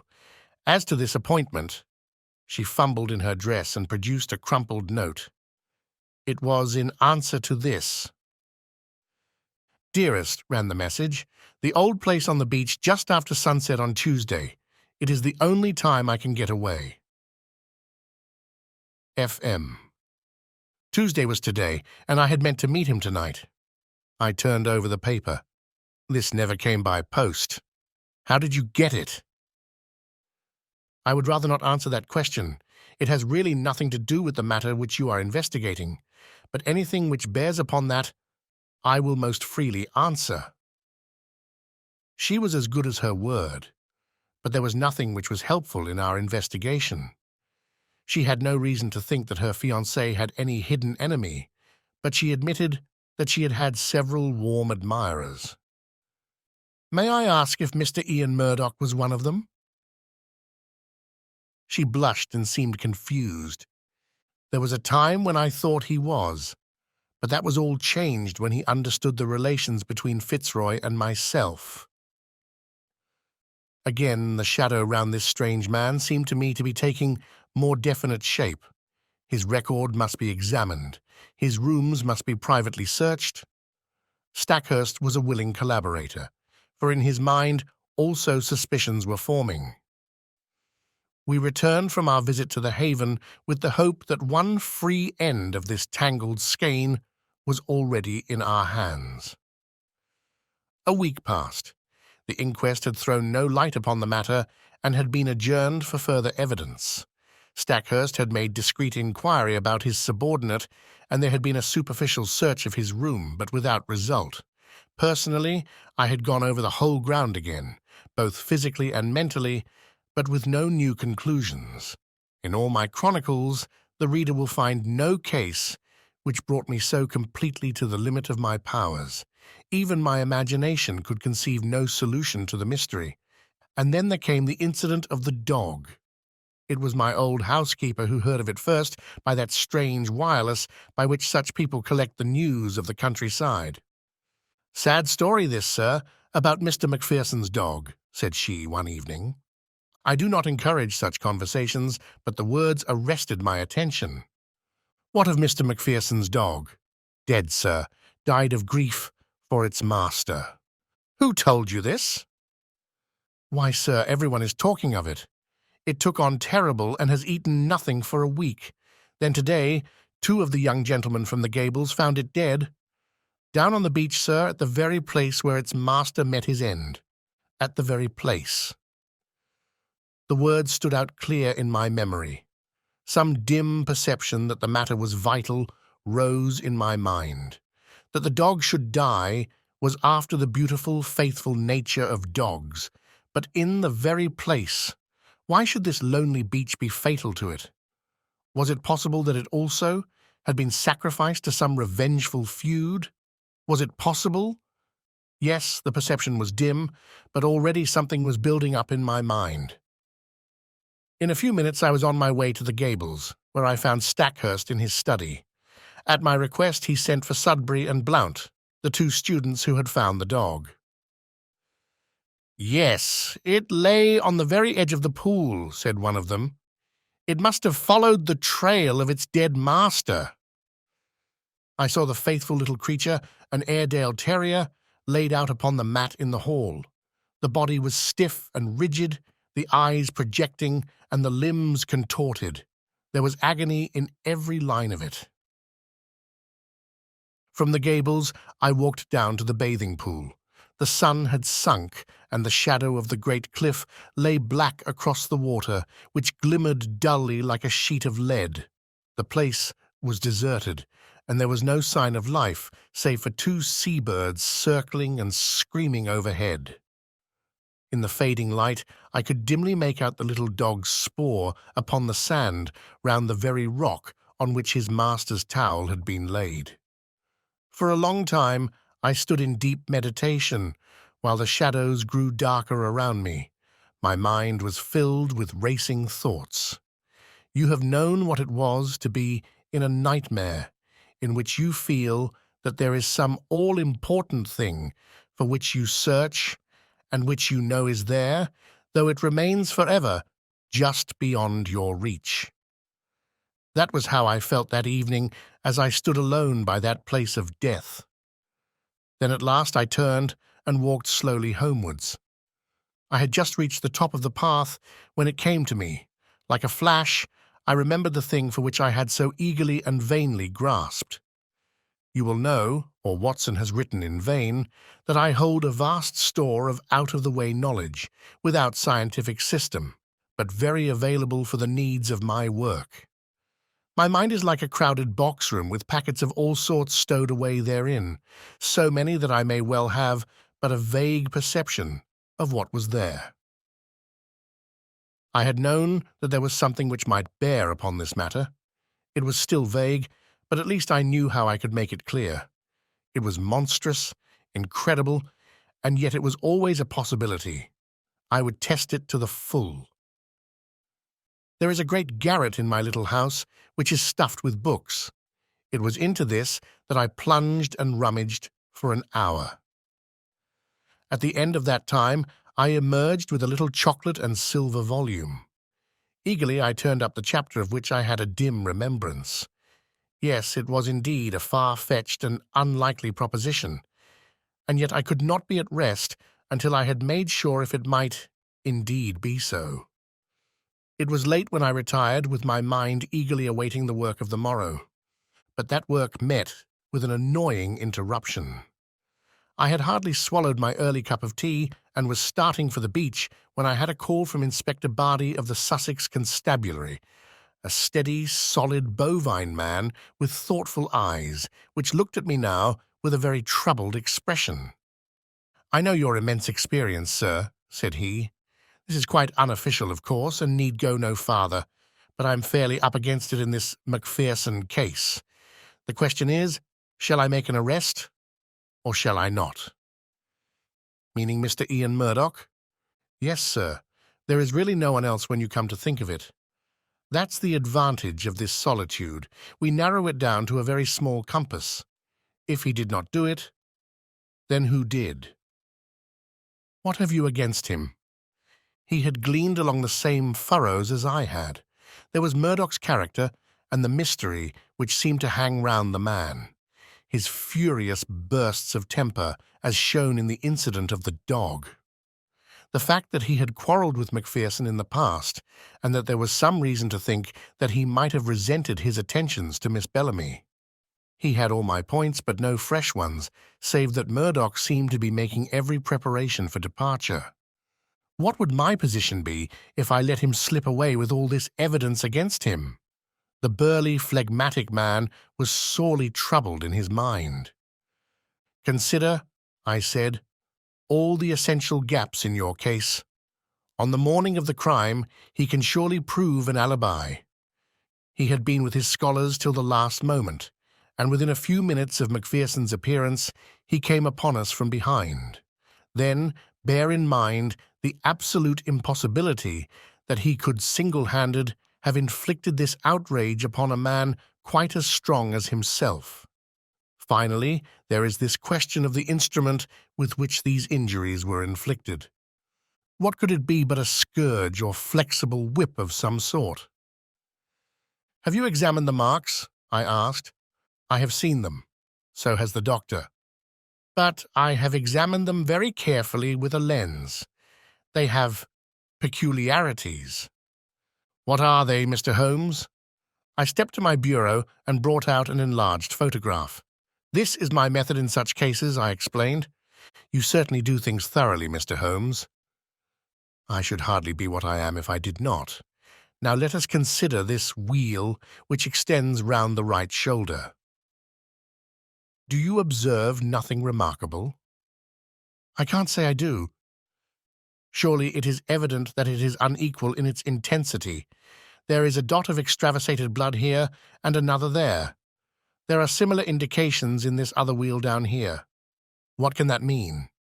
I have no idea. Have you? Perhaps I have. Perhaps I haven't. I may be able to say more soon. Anything which will define what made that mark will bring us a long way towards the criminal. It is, of course, an absurd idea, said the policeman, but if a red-hot net of wire had been laid across the back, then these better-marked points would represent where the meshes crossed each other. A most ingenious comparison, or shall we say a very stiff cat-o'-nine-tails with small, hard knots upon it. By Jove, Mr. Holmes, I think you have hit it. Or there may be some very different cause, Mr. Bardi, but your case is far too weak for an arrest. Besides, we have those last words, lion's mane. I have wondered whether Ian— Yes, I have considered that. If the second word had borne any resemblance to Murdoch, but it did not. He gave it almost in a shriek. I am sure that it was mane. Have you no alternative, Mr. Holmes? Perhaps I have, but I do not care to discuss it until there is something more solid to discuss. And when will that be? In an hour, possibly less. The inspector rubbed his chin and looked at me with dubious eyes. I wish I could see what was in your mind, Mr. Holmes. Perhaps it's those fishing boats. No, they were too far out. Well, then, is it Bellamy and that big son of his? They were not too sweet upon Mr. Macpherson. Could they have done him a mischief? No, you won't draw me until I am ready, said I with a smile. Now, Inspector, we each have our own work to do. Perhaps if you were to meet me here at midday— So far we had got when there came the tremendous interruption which was the beginning of the end. My outer door was flung open, there were blundering footsteps in the passage, and Ian Murdoch staggered into the room, pallid, dishevelled, his clothes in wild disorder, clawing with his bony hands at the furniture to hold himself erect. "Brandy! Brandy!" he gasped, and fell groaning upon the sofa. He was not alone. Behind him came Stackhurst, hatless and panting, almost as distrait as his companion. Yes, Brandy, he cried. The man is at his last gasp. It was all I could do to bring him here. He fainted twice upon the way." Half a tumbler of the raw spirit brought about a wondrous change. He pushed himself up on one arm and swung his coat from off his shoulders. "For God's sake!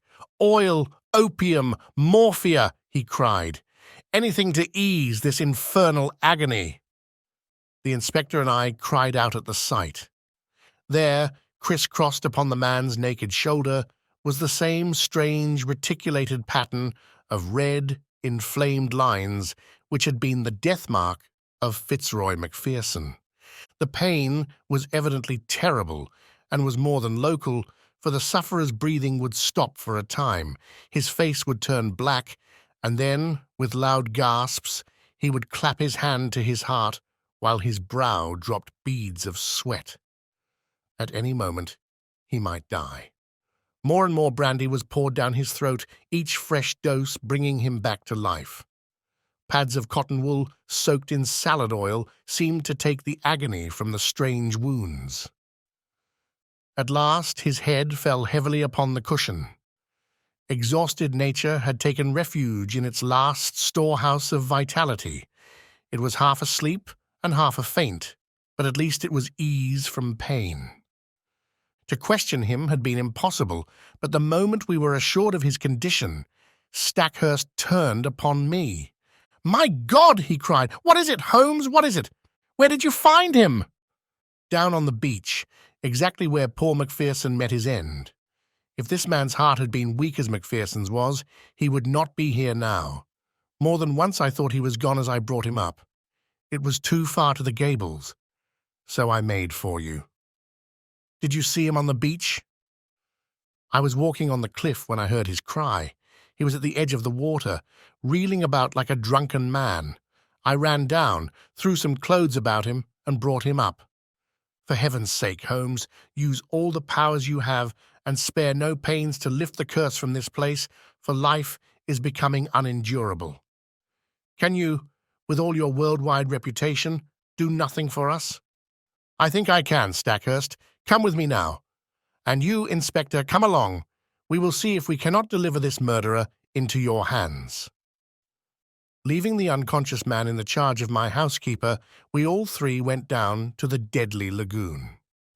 On the shingle there was piled a little heap of towels and clothes left by the stricken man. Slowly I walked round the edge of the water, my comrades in Indian file behind me. Most of the pool was quite shallow, but under the cliff, where the beach was hollowed out, it was 4 or 5 feet deep. It was to this part that a swimmer would naturally go, for it formed a beautiful pellucid green pool, as clear as crystal. A line of rocks lay above it at the base of the cliff, and along this I led the way, peering eagerly into the depths beneath me. I had reached the deepest and stillest pool when my eyes caught that for which they were searching, and I burst into a shout of triumph. "Cyanea!" I cried. "Cyanea! Behold the lion's mane!" The strange object at which I pointed did indeed look like a tangled mass torn from the mane of a lion. It lay upon a rocky shelf, some 3 feet under the water, a curious, waving, vibrating, hairy creature with streaks of silver among its yellow tresses. It pulsated with a slow, heavy dilation and contraction. "It has done mischief enough. Its day is over," I cried. "Help me, Stackhurst. Let us end the murderer forever." There was a big boulder just above the ledge, and we pushed it until it fell with a tremendous splash into the water. When the ripples had cleared, we saw that it had settled upon the ledge below. One flapping yellow membrane showed that our victim was beneath it. A thick, oily scum oozed out from below the stone and stained the water round, rising slowly to the surface. "Well, this gets me," cried the inspector. "What was it, Mr. Holmes? I'm born and bred in these parts, but I never saw such a thing. It don't belong to Sussex." "Just as well for Sussex," I remarked. "It may have been the southwest gale that brought it up. Come back to my house, both of you, and I will give you the terrible experience of one who has good reason to remember his own meeting with the same peril of the seas. When we reached my study, we found that Murdoch was so far recovered that he could sit up. He was dazed in mind, and every now and then was shaken by a paroxysm of pain. In broken words, he explained that he had no notion what had occurred to him, save that terrific pangs had suddenly shot through him, and that it had taken all his fortitude to reach the bank. "Here is a book," I said, taking up the little volume, which first brought light into what might have been forever dark. "It is Out of Doors, by the famous observer J.G. Wood. Wood himself very nearly perished from contact with this vile creature, so he wrote with a very full knowledge. Chionea capillata is the miscreant's full name, and he can be as dangerous to life as, and far more painful than the bite of the cobra. Let me briefly give this extract. If the bather should see a loose roundish mass of tawny membranes and fibres, something like very large handfuls of lion's mane and silver paper, let him beware. For this is the fearful stinger, Chionea capillata. Could our sinister acquaintance be more clearly described? He goes on to tell his own encounter with one when swimming off the coast of Kent. He found that the creature radiated almost invisible filaments to the distance of 50 feet, and that anyone within that circumference from the deadly centre was in danger of death. Even at a distance, the effect upon Wood was almost fatal. The multitudinous threads caused light scarlet lines upon the skin, which on closer examination resolved into minute dots or pustules, each dot charged, as it were, with a red-hot needle, making its way through the nerves. The local pain was, as he explains, the least part of the exquisite torment. Pangs shot through the chest, causing me to fall as if struck by a bullet. The pulsation would cease, and then the heart would give 6 or 7 leaps as if it would force its way through the chest. It nearly killed him, although he had only been exposed to it in the disturbed ocean, and not in the narrow, calm waters of a bathing pool. He says that he could hardly recognize himself afterwards, so white, wrinkled, and shriveled was his face. He gulped down brandy, a whole bottleful, and it seems to have saved his life. There is the book, Inspector. I leave it with you, and you cannot doubt that it contains a full explanation of the tragedy of poor Macpherson. And incidentally exonerates me, remarked Ian Murdoch with a wry smile. I do not blame you, Inspector, nor you, Mr. Holmes, for your suspicions were natural. I feel that on the very eve of my arrest, I have only cleared myself by sharing the fate of my poor friend. No, Mr. Murdoch, I was already upon the track, and had I been out as early as I intended, I might well have saved you from this terrific experience. But how did you know, Mr. Holmes? I am an omnivorous reader with a strangely retentive memory for trifles. That phrase, lion's mane, haunted my mind. I knew that I had seen it somewhere in an unexpected context. You have seen that it does describe the creature. I have no doubt that it was floating on the water when Macpherson saw it, and that this phrase was the only one by which he could convey to us a warning as to the creature which had been his death. Then I, at least, am cleared, said Murdoch, rising slowly to his feet. There are 1 or 2 words of explanation which I should give, for I know the direction in which your inquiries have run. It is true that I loved this lady, but from the day when she chose my friend Macpherson, my one desire was to help her to happiness. I was well content to stand aside and act as their go-between. Often I carried their messages, and it was because I was in their confidence, and because she was so dear to me that I hastened to tell her of my friend's death, lest someone should forestall me in a more sudden and heartless manner. She would not tell you, sir, of our relations lest you should disapprove, and I might suffer. But with your leave I must try to get back to the Gables, for my bed will be very welcome. Stackhurst held out his hand. Our nerves have all been at concert pitch, said he. Forgive what is past, Murdoch. We shall understand each other better in the future." They passed out together with their arms linked in friendly fashion. The inspector remained, staring at me in silence with his ox-like eyes. "Well, you've done it," he cried at last. "I had read of you, but I never believed it. It's wonderful." I was forced to shake my head. To accept such praise was to lower one's own standards. I was slow at the outset, culpably slow. Had the body been found in the water, I could hardly have missed it. It was the towel which misled me. The poor fellow had never thought to dry himself, and so I in turn was led to believe that he had never been in the water. Why, then, should the attack of any water creature suggest itself to me? That was where I went astray. Well, Inspector, I often ventured to chaff you gentlemen of the police force, but Scienia Capillata very nearly avenged Scotland Yard. Chapter 10. The Adventure of the Veiled Lodger. When one considers that Mr. Sherlock Holmes was in practice for 23 years, and that during 17 of these I was allowed to cooperate with him and to keep notes of his doings, it will be clear that I have a mass of material at my command. The problem has always been not to find, but to choose. There is the long row of yearbooks which fill a shelf, and there are the dispatch cases filled with documents, a perfect quarry for the student, not only of crime, but of the social and official scandals of the late Victorian era. Concerning these latter, I may say that the writers of agonized letters, who beg that the honor of their families or the reputation of famous forebears may not be touched, have nothing to fear. The discretion and high sense of personal honor which have always distinguished my friend are still at work in the choice of these memoirs, and no confidence will be abused. I deprecate, however, in the strongest way the attempts which have been made lately to get at and to destroy these papers.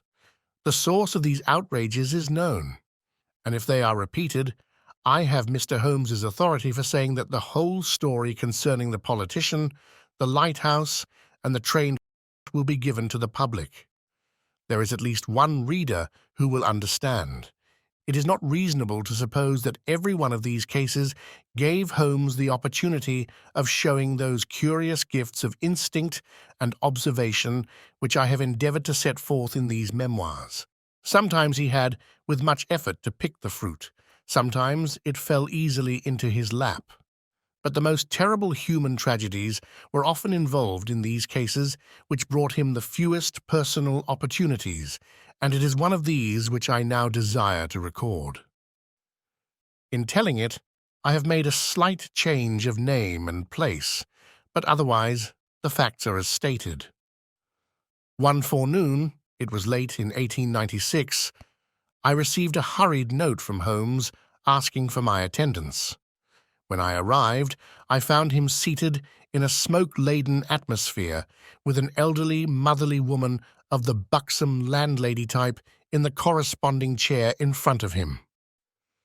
"This is Mrs. Merrilow of South Brixton," said my friend, with a wave of the hand.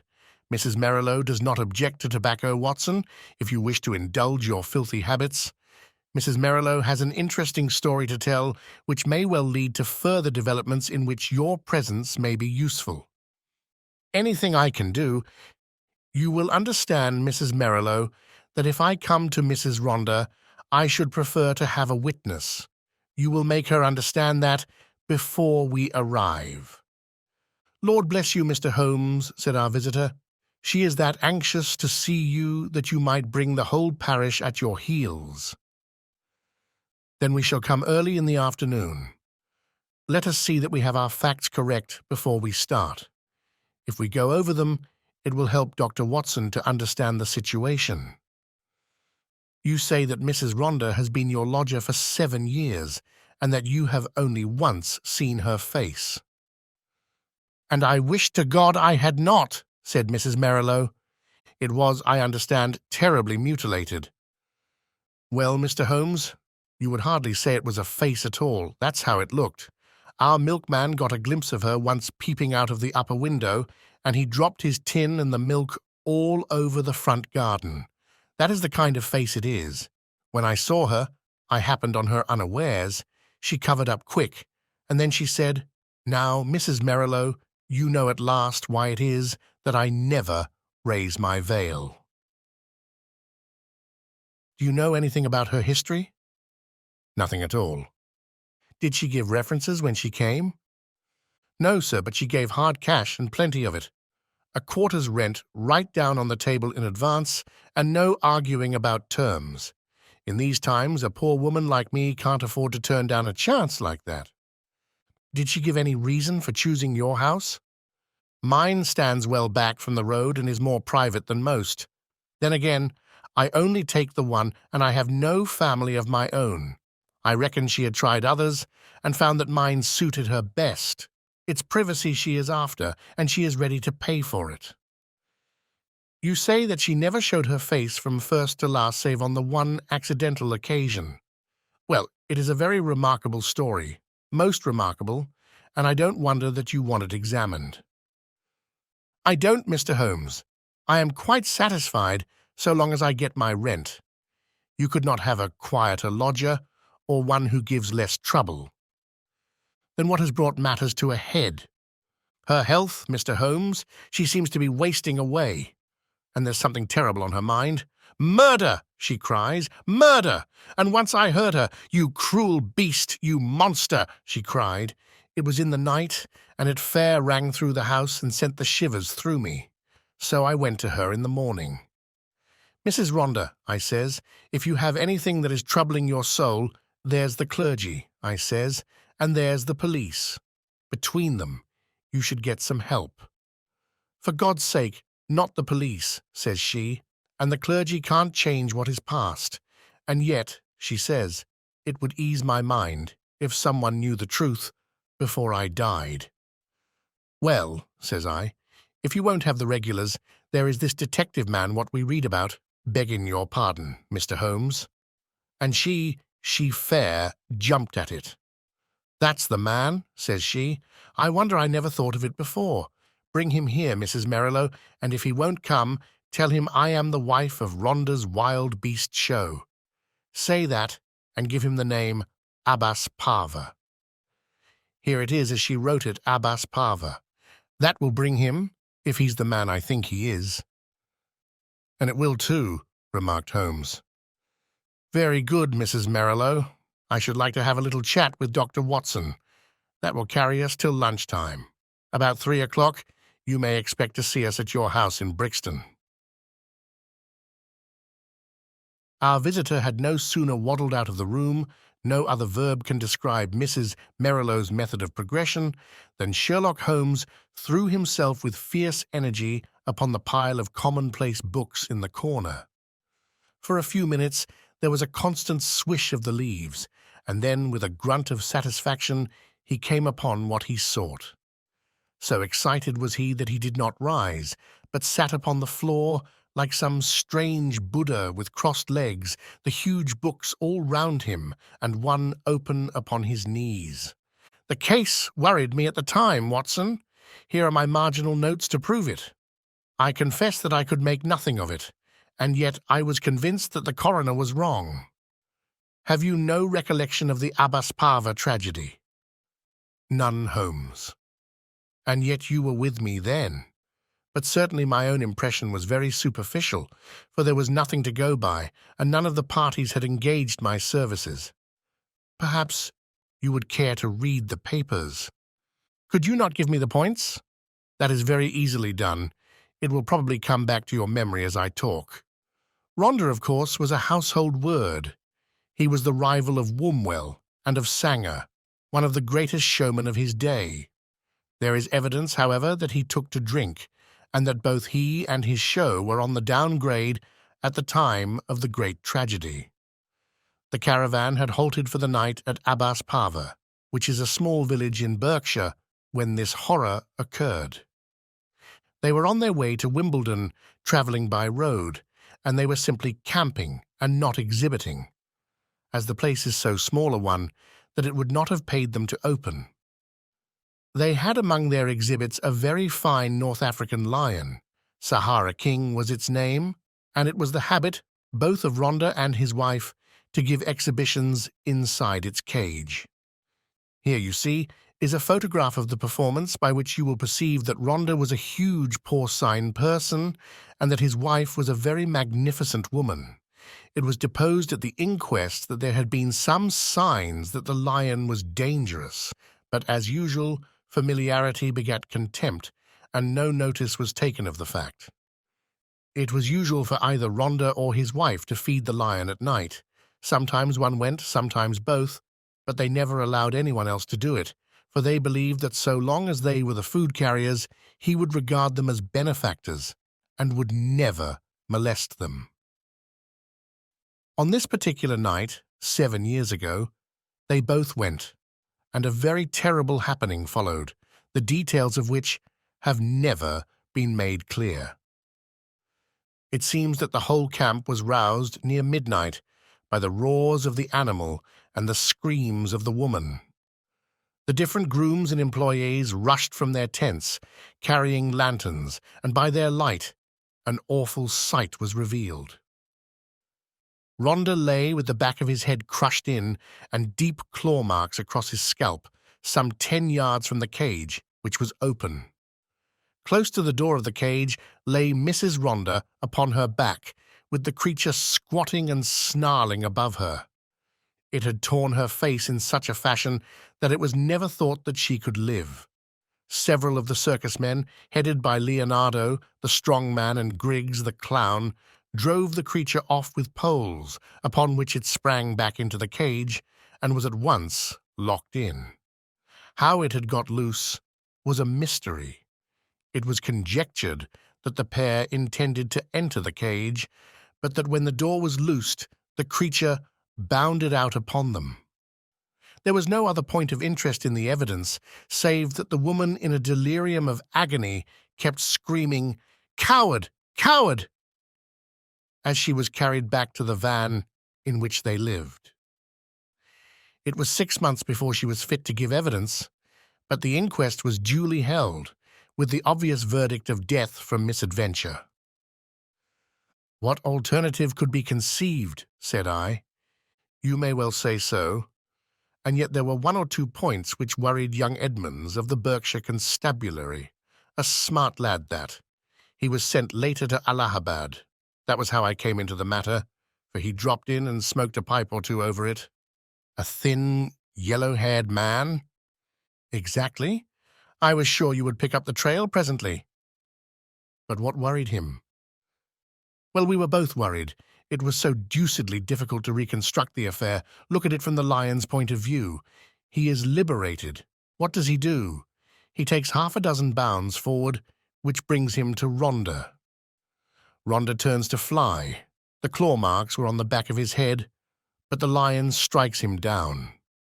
Then, instead of bounding on and escaping, he returns to the woman, who was close to the cage, and he knocks her over and chews her face up. Then, again, those cries of hers would seem to imply that her husband had in some way failed her. What could the poor devil have done to help her? You see the difficulty?" "Quite. And then there was another thing. It comes back to me now as I think it over. There was some evidence that just at the time the lion roared and the woman screamed, a man began shouting in terror. This man Rhonda, no doubt. Well, if his skull was smashed in, you would hardly expect to hear from him again. There were at least 2 witnesses who spoke of the cries of a man being mingled with those of a woman. I should think the whole camp was crying out by then. As to the other points, I think I could suggest a solution. I should be glad to consider it. The 2 were together, 10 yards from the cage, when the lion got loose. The man turned and was struck down. The woman conceived the idea of getting into the cage and shutting the door. It was her only refuge. She made for it, and just as she reached it, the beast bounded after her and knocked her over. She was angry with her husband for having encouraged the beast's rage by turning. If they had faced it, they might have cowed it. Hence her cries of "Coward." Brilliant, Watson. Only one flaw in your diamond. What is the flaw, Holmes? If they were both 10 paces from the cage, how came the beast to get loose? Is it possible that they had some enemy who loosed it? And why should it attack them savagely when it was in the habit of playing with them and doing tricks with them inside the cage? Possibly the same enemy had done something to enrage it. Holmes looked thoughtful and remained in silence for some moments. Well, Watson, there is this to be said for your theory. Rhonda was a man of many enemies. Edmonds told me that in his cups he was horrible. A huge bully of a man, he cursed and slashed at everyone who came in his way. I expect those cries about a monster, of which our visitor has spoken, were nocturnal reminiscences of the dear departed. However, our speculations are futile until we have all the facts. There is a cold partridge on the sideboard, Watson, and a bottle of Montrachet. Let us renew our energies before we make a fresh call upon them.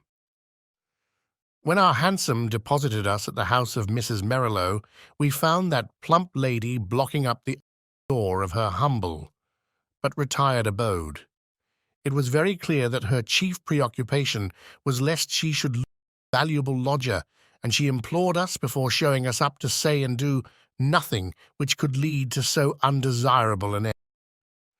Then, having reassured her, we followed her up the straight, badly carpeted staircase and were shown into the room of the mysterious lodger.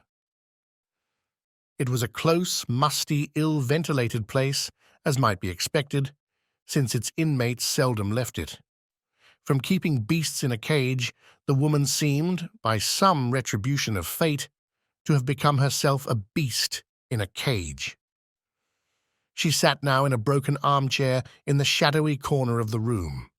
Long years of inaction had coarsened the lines of her figure, but at some period it must have been beautiful and was still full and voluptuous. A thick, dark veil covered her face, but it was cut off close at her upper lip and disclosed a perfectly shaped mouth and a delicately rounded chin. I could well conceive that she had indeed been a very remarkable woman.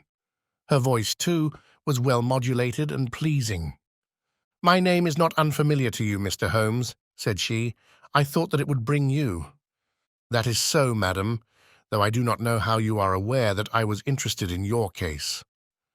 "I learned it when I had recovered my health and was examined by Mr. Edmonds, the county detective. I fear I lied to him. Perhaps it would have been wiser had I told the truth." "It is usually wiser to tell the truth." "But why did you lie to him?" "Because the fate of someone else depended upon it. I know that he was a very worthless being, and yet I would not have his destruction upon my conscience.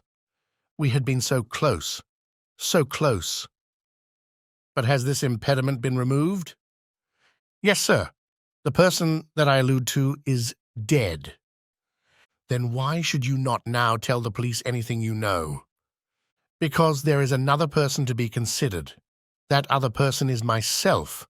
I could not stand the scandal and publicity which would come from a police examination. I have not long to live, but I wish to die undisturbed. And yet I wanted to find one man of judgment to whom I could tell my terrible story, so that when I am gone, all might be understood." "You compliment me, madam. At the same time, I am a responsible person. I do not promise you that when you have spoken, I may not myself think it my duty to refer the case to the police." "I think not, Mr. Holmes. I know your character and methods too well, for I have followed your work for some years. Reading is the only pleasure which fate has left me, and I miss little which passes in the world. But in any case, I will take my chance of the use which you may make of my tragedy. It will ease my mind to tell it. My friend and I would be glad to hear it." The woman rose and took from a drawer the photograph of a man. He was clearly a professional acrobat, a man of magnificent physique, taken with his huge arms folded across his swollen chest and a smile breaking from under his heavy mustache, the self-satisfied smile of the man of many conquests. "That is Leonardo," she said. "Leonardo, the strong man who gave evidence. The same. And this is my husband." It was a dreadful face, a human pig, or rather a human wild boar, for it was formidable in its bestiality. One could imagine that vile mouth champing and foaming in its rage, and one could conceive those small, vicious eyes darting pure malignancy as they looked forth upon the world. Ruffian, bully, beast. It was all written on that heavy-jowled face. Those two pictures will help you, gentlemen, to understand the story. I was a poor circus girl brought up on the sawdust and doing springs through the hoop before I was 10. When I became a woman, this man loved me, if such lust as his can be called love. And in an evil moment, I became his wife. From that day I was in hell, and he the devil who tormented me. There was no one in the show who did not know of his treatment. He deserted me for others. He tied me down and lashed me with his riding whip when I complained. They all pitied me, and they all loathed him. But what could they do? They feared him, one and all, for he was terrible at all times, and murderous when he was drunk. Again and again he was had for assault, and for cruelty to the beasts, but he had plenty of money, and the fines were nothing to him. The best men all left us, and the show began to go downhill. It was only Leonardo and I who kept it up, with little Jimmy Griggs, the clown. Poor devil. He had not much to be funny about, but he did what he could to hold things together. Then Leonardo came more and more into my life. You see what he was like.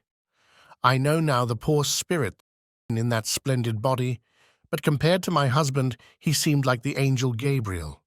He pitied me and helped me, till at last our intimacy turned to love, deep, deep, passionate love, such love as I had dreamed of but never hoped to feel.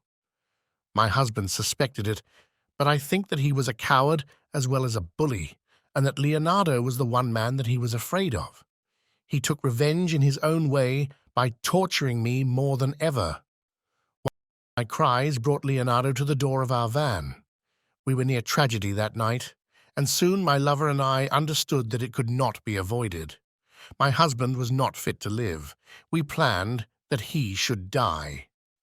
Leonardo had a clever, scheming brain. It was he who planned it. I do not say that to blame him, for I was ready to go with him every inch of the way. But I should never have had the wit to think of such a plan.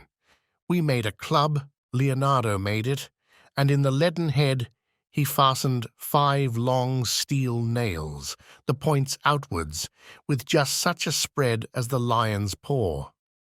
This was to give my husband his death blow, and yet to leave the evidence that it was the lion which we would loose who had done the deed.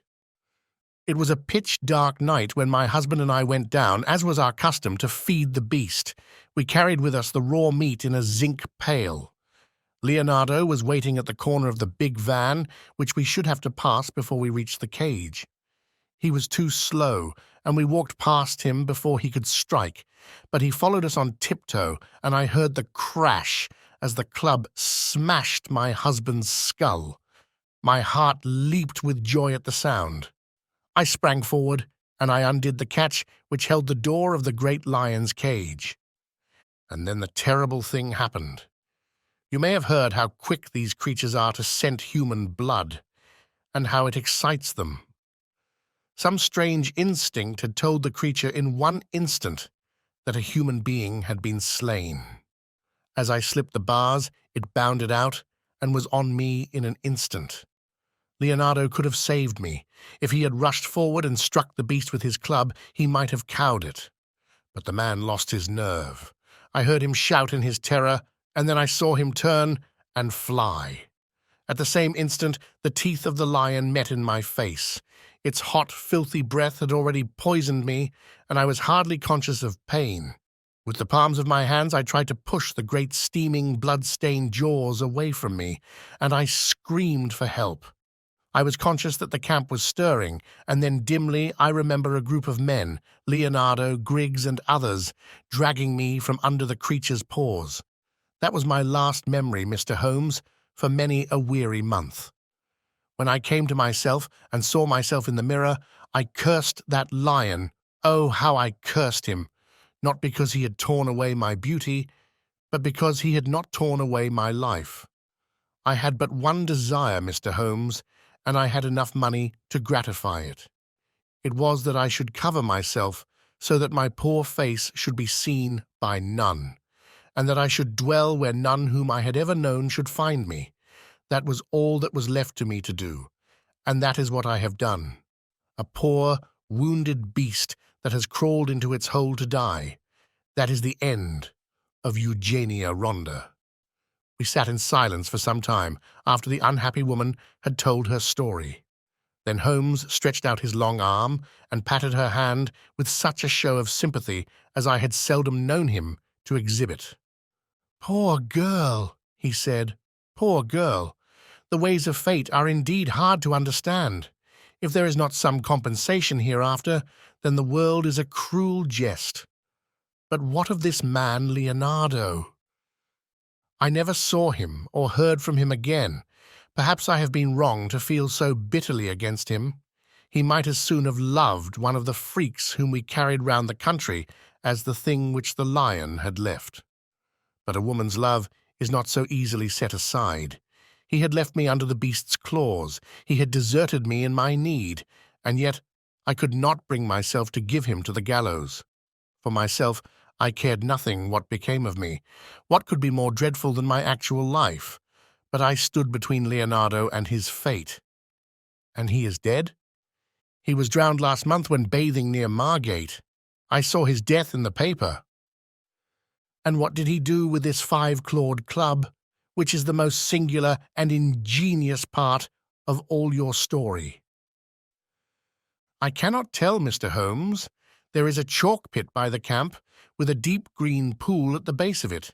Perhaps in the depths of that pool— Well, well, it is of little consequence now. The case is closed. Yes, said the woman, the case is closed. We had risen to go, but there was something in the woman's voice which arrested Holmes's attention. He turned swiftly upon her. "Your life is not your own," he said. "Keep your hands off it. What use is it to anyone? How can you tell? The example of patient suffering is in itself the most precious of all lessons to an impatient world." The woman's answer was a terrible one. She raised her veil and stepped forward into the light. "I wonder if you would bear it," she said. It was horrible. No words can describe the framework of a face when the face itself is gone. Two living and beautiful brown eyes looking sadly out from that grisly ruin did but make the view more awful. Holmes held up his hand in a gesture of pity and protest, and together we left the room. 2 days later, when I called upon my friend, he pointed with some pride to a small blue bottle upon his mantelpiece. I picked it up. There was a red poison label. A pleasant almondy odor rose when I opened it. "Prussic acid?" said I. "Exactly. It came by post. I send you my temptation. I will follow your advice." That was the message. I think, Watson, we can guess the name of the brave woman who sent it. Chapter 11. The Adventure of Shoscombe Old Place.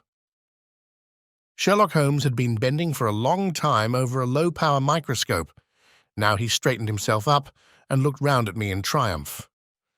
"It is glue, Watson," said he. "Unquestionably it is glue. Have a look at these scattered objects in the field." I stooped to the eyepiece and focused for my vision. Those hairs are threads from a tweed coat. The irregular grey masses are dust. There are epithelial scales on the left. Those brown blobs in the centre are undoubtedly glue. "Well," I said, laughing, "I am prepared to take your word for it. Does anything depend upon it?" "It is a very fine demonstration," he answered. "In the St. Pancras case, you may remember that a cap was found beside the dead policeman. The accused man denies that it is his, but he is a picture frame maker who habitually handles glue." "Is it one of your cases?" "No. My friend, Merivale of the Yard, asked me to look into the case. Since I ran down that coiner by the zinc and copper filings in the seam of his cuff, they have begun to realize the importance of the microscope." He looked impatiently at his watch. "I had a new client calling, but he is overdue. By the way, Watson, you know something of racing?" "I ought to. I pay for it with about half my wound pension." "Then I'll make you my handy guide to the turf. What about Sir Robert Norberton? Does the name recall anything?" "Well, I should say so. He lives at Shoscombe Old Place, and I know it well, for my summer quarters were down there once. Norberton nearly came within your province once." "How was that?" "It was when he horsewhipped Sam Brewer, the well-known Curzon Street moneylender on Newmarket Heath. He nearly killed the man." "Ah, he sounds interesting. Does he often indulge in that way?" "Well, he has the name of being a dangerous man. He is about the most daredevil rider in England. Second in the Grand National a few years back. He is one of those men who have overshot their true generation. He should have been a buck in the days of the Regency, a boxer, an athlete, a plunger on the turf, a lover of fair ladies, and by all account so far down Queer Street that he may never find his way back again." "Capital, Watson. A thumbnail sketch. I seem to know the man. Now, can you give me some idea of Shoscombe Old Place?" "Only that it is in the centre of Shoscombe Park, and that the famous Shoscombe stud and training quarters are to be found there." "And the head trainer," said Holmes, "is John Mason. You need not look surprised at my knowledge, Watson, for this is a letter from him which I am unfolding.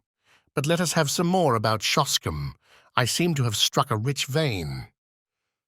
"There are the Shoscombe Spaniels," said I.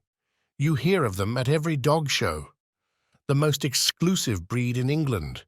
They are the special pride of the lady of Shoscombe Old Place." "Sir Robert Norberton's wife, I presume?" "Sir Robert has never married. Just as well, I think, considering his prospects. He lives with his widowed sister, Lady Beatrice Falder." "You mean that she lives with him?" No. The place belonged to her late husband, Sir James. Norberton has no claim on it at all. It is only a life interest, and reverts to her husband's brother. Meantime, she draws the rents every year." "And Brother Robert, I suppose, spends the said rents?"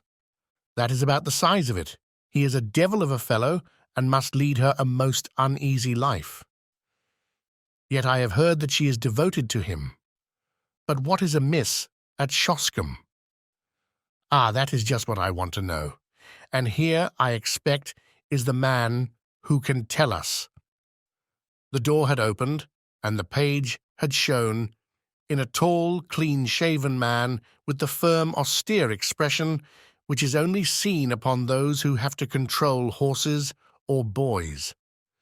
Mr. John Mason had many of both under his sway, and he looked equal to the task. He bowed with cold self-possession and seated himself upon the chair to which Holmes had waved him. "You had my note, Mr. Holmes?" "Yes, but it explained nothing. It was too delicate a thing for me to put the details on paper, and too complicated. It was only face-to-face I could do it." "Well, we are at your disposal.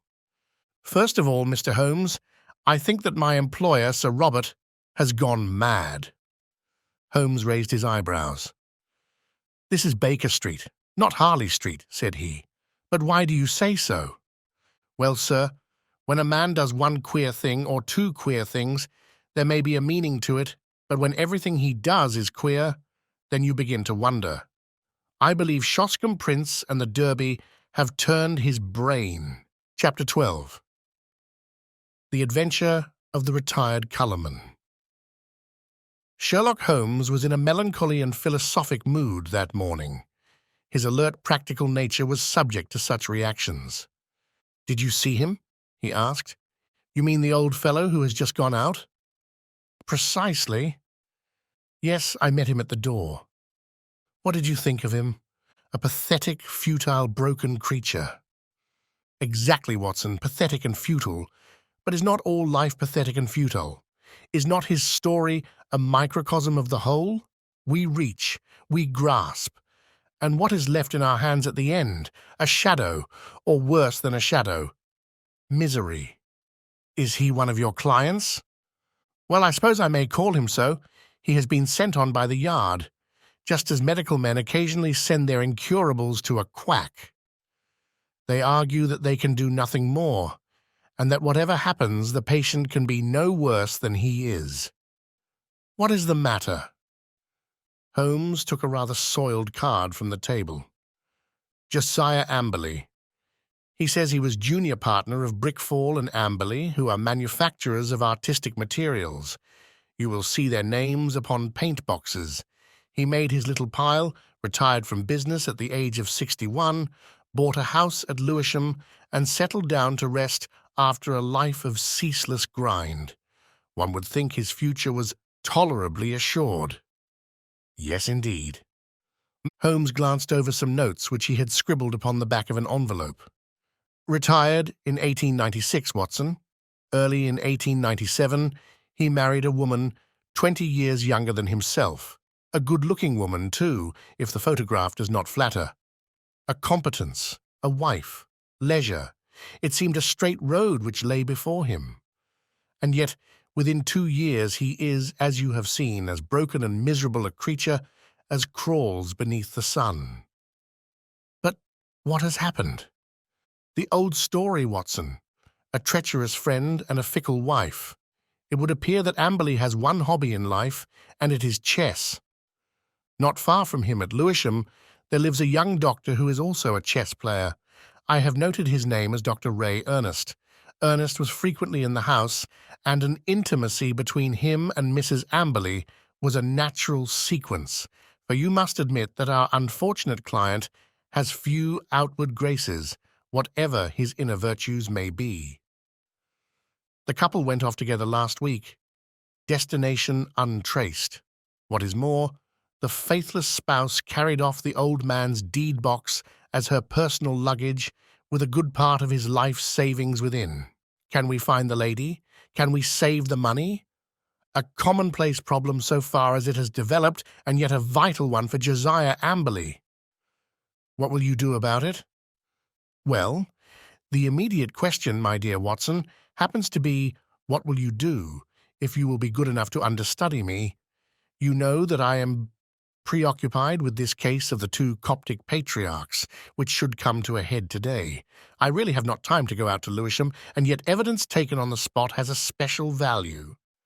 The old fellow was quite insistent that I should go, but I explained my difficulty. He is prepared to meet a representative. By all means, I answered.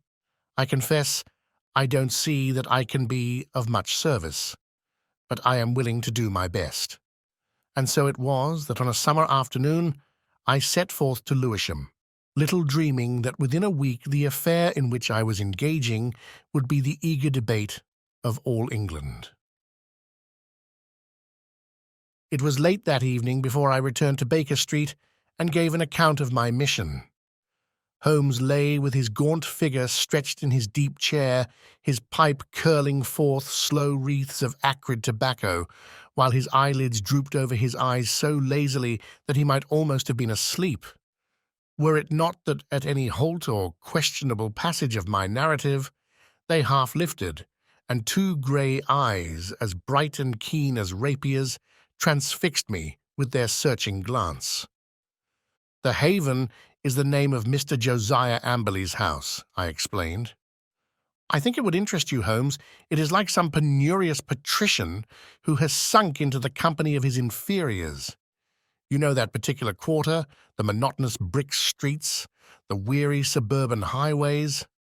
Right in the middle of them, a little island of ancient culture and comfort, lies this old home, surrounded by a high, sun-baked wall, mottled with lichens and topped with moss, the sort of wall— "Cut out the poetry, Watson," said Holmes severely. "I note that it was a high brick wall." "Exactly.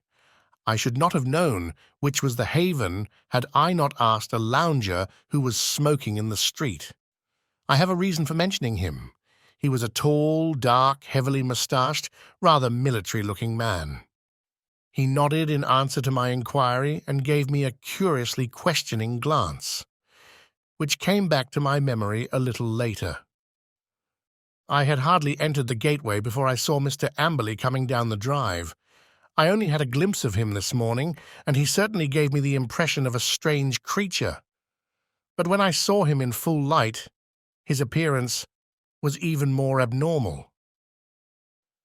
"I have, of course, studied it, and yet I should be interested to have your impression," said Holmes. "He seemed to me like a man who was literally bowed down by care. His back was curved as though he carried a heavy burden.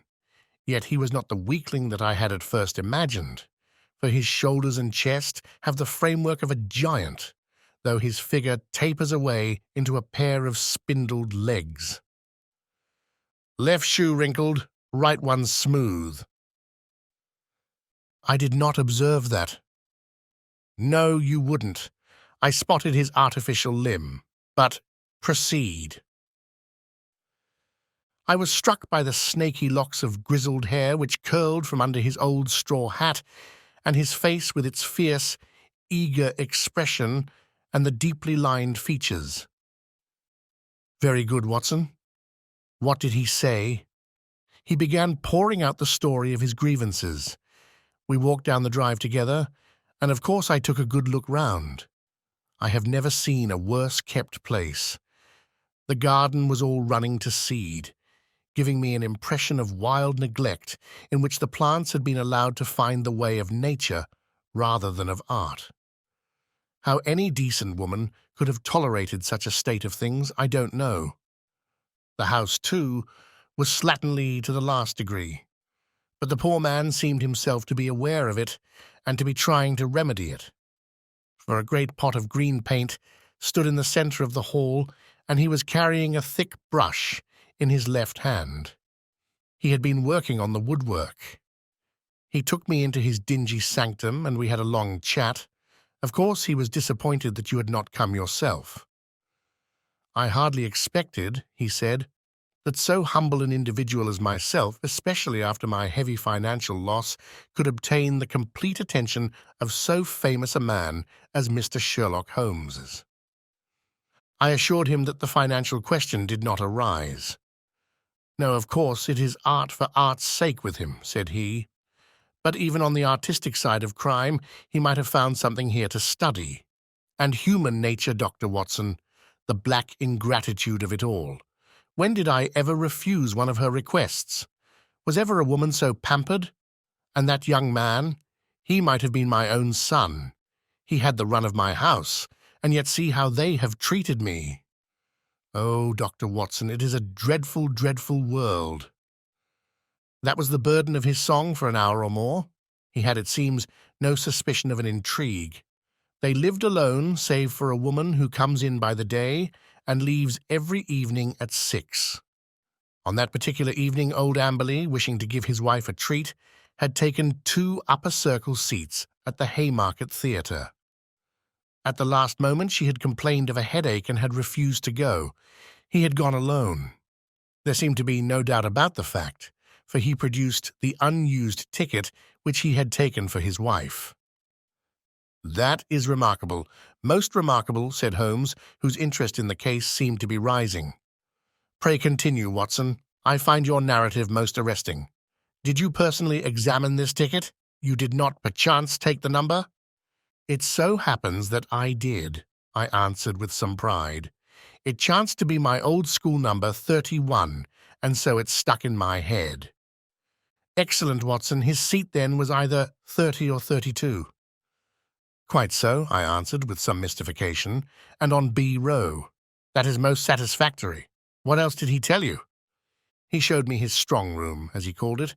It really is a strong room, like a bank, with iron door and shutter, burglar-proof, as he claimed, However, the woman seems to have had a duplicate key, and between them they had carried off some £7,000 worth of cash and securities. Securities! How could they dispose of those? He said that he had given the police a list and that he hoped they would be unsaleable.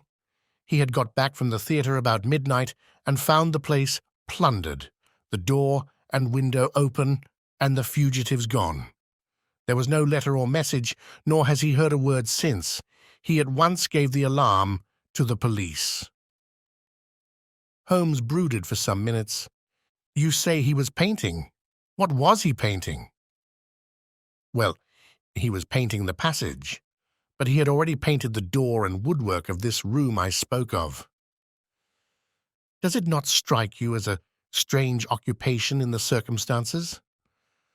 One must do something to ease an aching heart. That was his own explanation.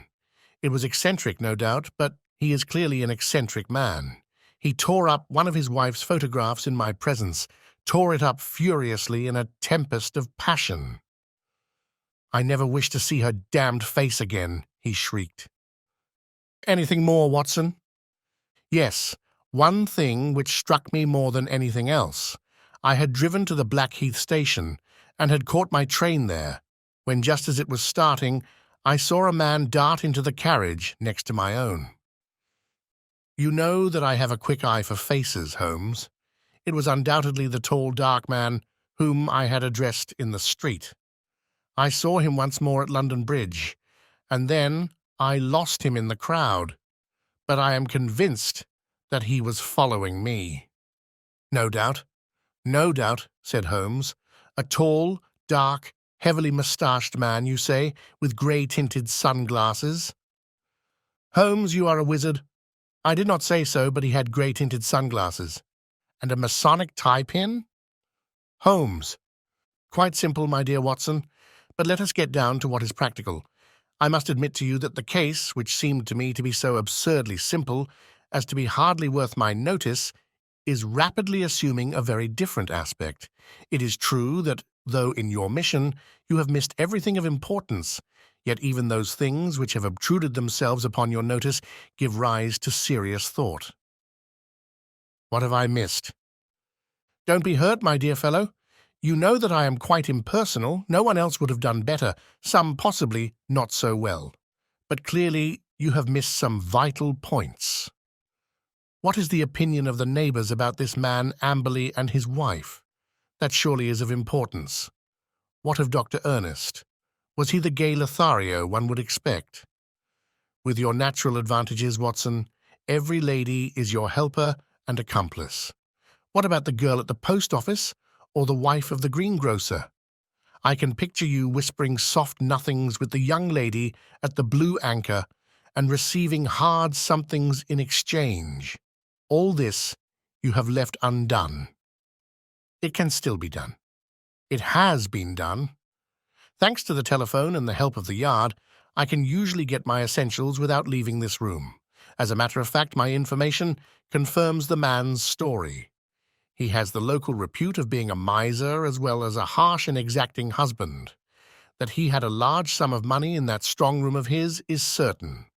So also is it that young Dr. Ernest, an unmarried man, played chess with Amberley and probably played the fool with his wife.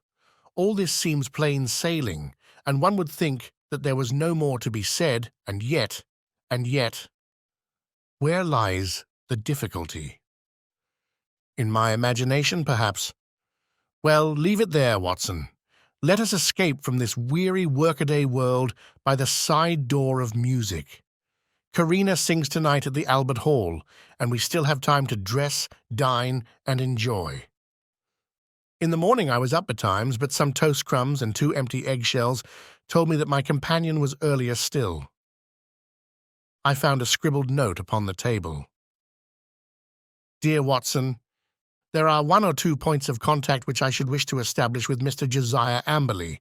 When I have done so, we can dismiss the case, or not. I would only ask you to be on hand about 3 o'clock, as I conceive it possible that I may want you. H.H. I saw nothing of Holmes all day, but at the hour named he returned, grave, preoccupied and aloof. At such times it was wiser to leave him to himself. "Has Amberley been here yet?" "No." "Ah, I am expecting him." He was not disappointed, for presently the old fellow arrived with a very worried and puzzled expression upon his austere face. "I've had a telegram, Mr. Holmes. I can make nothing of it." He handed it over, and Holmes read it aloud. "Come at once without fail. Can give you information as to your recent loss. Elman, the vicarage." "Dispatched at 2:10 from Little Turlington," said Holmes. "Little Turlington is in Essex, I believe, not far from Frinton. Well, of course you will start at once. This is evidently from a responsible person, the vicar of the place. Where is my Crockford? Yes, here we have him, J.C. Elman, Massachusetts, living of Mossmore come Little Purlington. Look up the trains, Watson." "There is one at 5:20 from Liverpool Street." "Excellent. You had best go with him, Watson. He may need help or advice. Clearly we have come to a crisis in this affair." But our client seemed by no means eager to start. "It's perfectly absurd, Mr. Holmes," he said. "What can this man possibly know of what has occurred? It is waste of time and money." "He would not have telegraphed to you if he did not know something. Wire at once that you are coming." "I don't think I shall go." Holmes assumed his sternest aspect. "It would make the worst possible impression both on the police and upon myself, Mr. Amberley, if, when so obvious a clue arose, you should refuse to follow it up. We should feel that you were not really in earnest in this investigation." Our client seemed horrified at the suggestion. "Why, of course I shall go if you look at it in that way," said he. "On the face of it, it seems absurd to suppose that this parson knows anything, but if you think—" "I do think," said Holmes with emphasis, and so we were launched upon our journey. Holmes took me aside before we left the room and gave me one word of counsel which showed that he considered the matter to be of importance. "Whatever you do, see that he really does go," said he. "Should he break away or return, get to the nearest telephone exchange and send the single word, 'bolted.' I will arrange here that it shall reach me wherever I am." Little Purlington is not an easy place to reach, for it is on a branch line. My remembrance of the journey is not a pleasant one, for the weather was hot, the train slow, and my companion sullen and silent, hardly talking at all, save to make an occasional sardonic remark as to the futility of our proceedings. When we at last reached the little station, it was a 2-mile drive before we came to the vicarage, where a big, solemn, rather pompous clergyman received us in his study. Our telegram lay before him. "Well, gentlemen," he asked, "what can I do for you?" "We came," I explained, "in answer to your wire." "My wire? I sent no wire." "I mean the wire which you sent to Mr. Josiah Amberley about his wife and his money."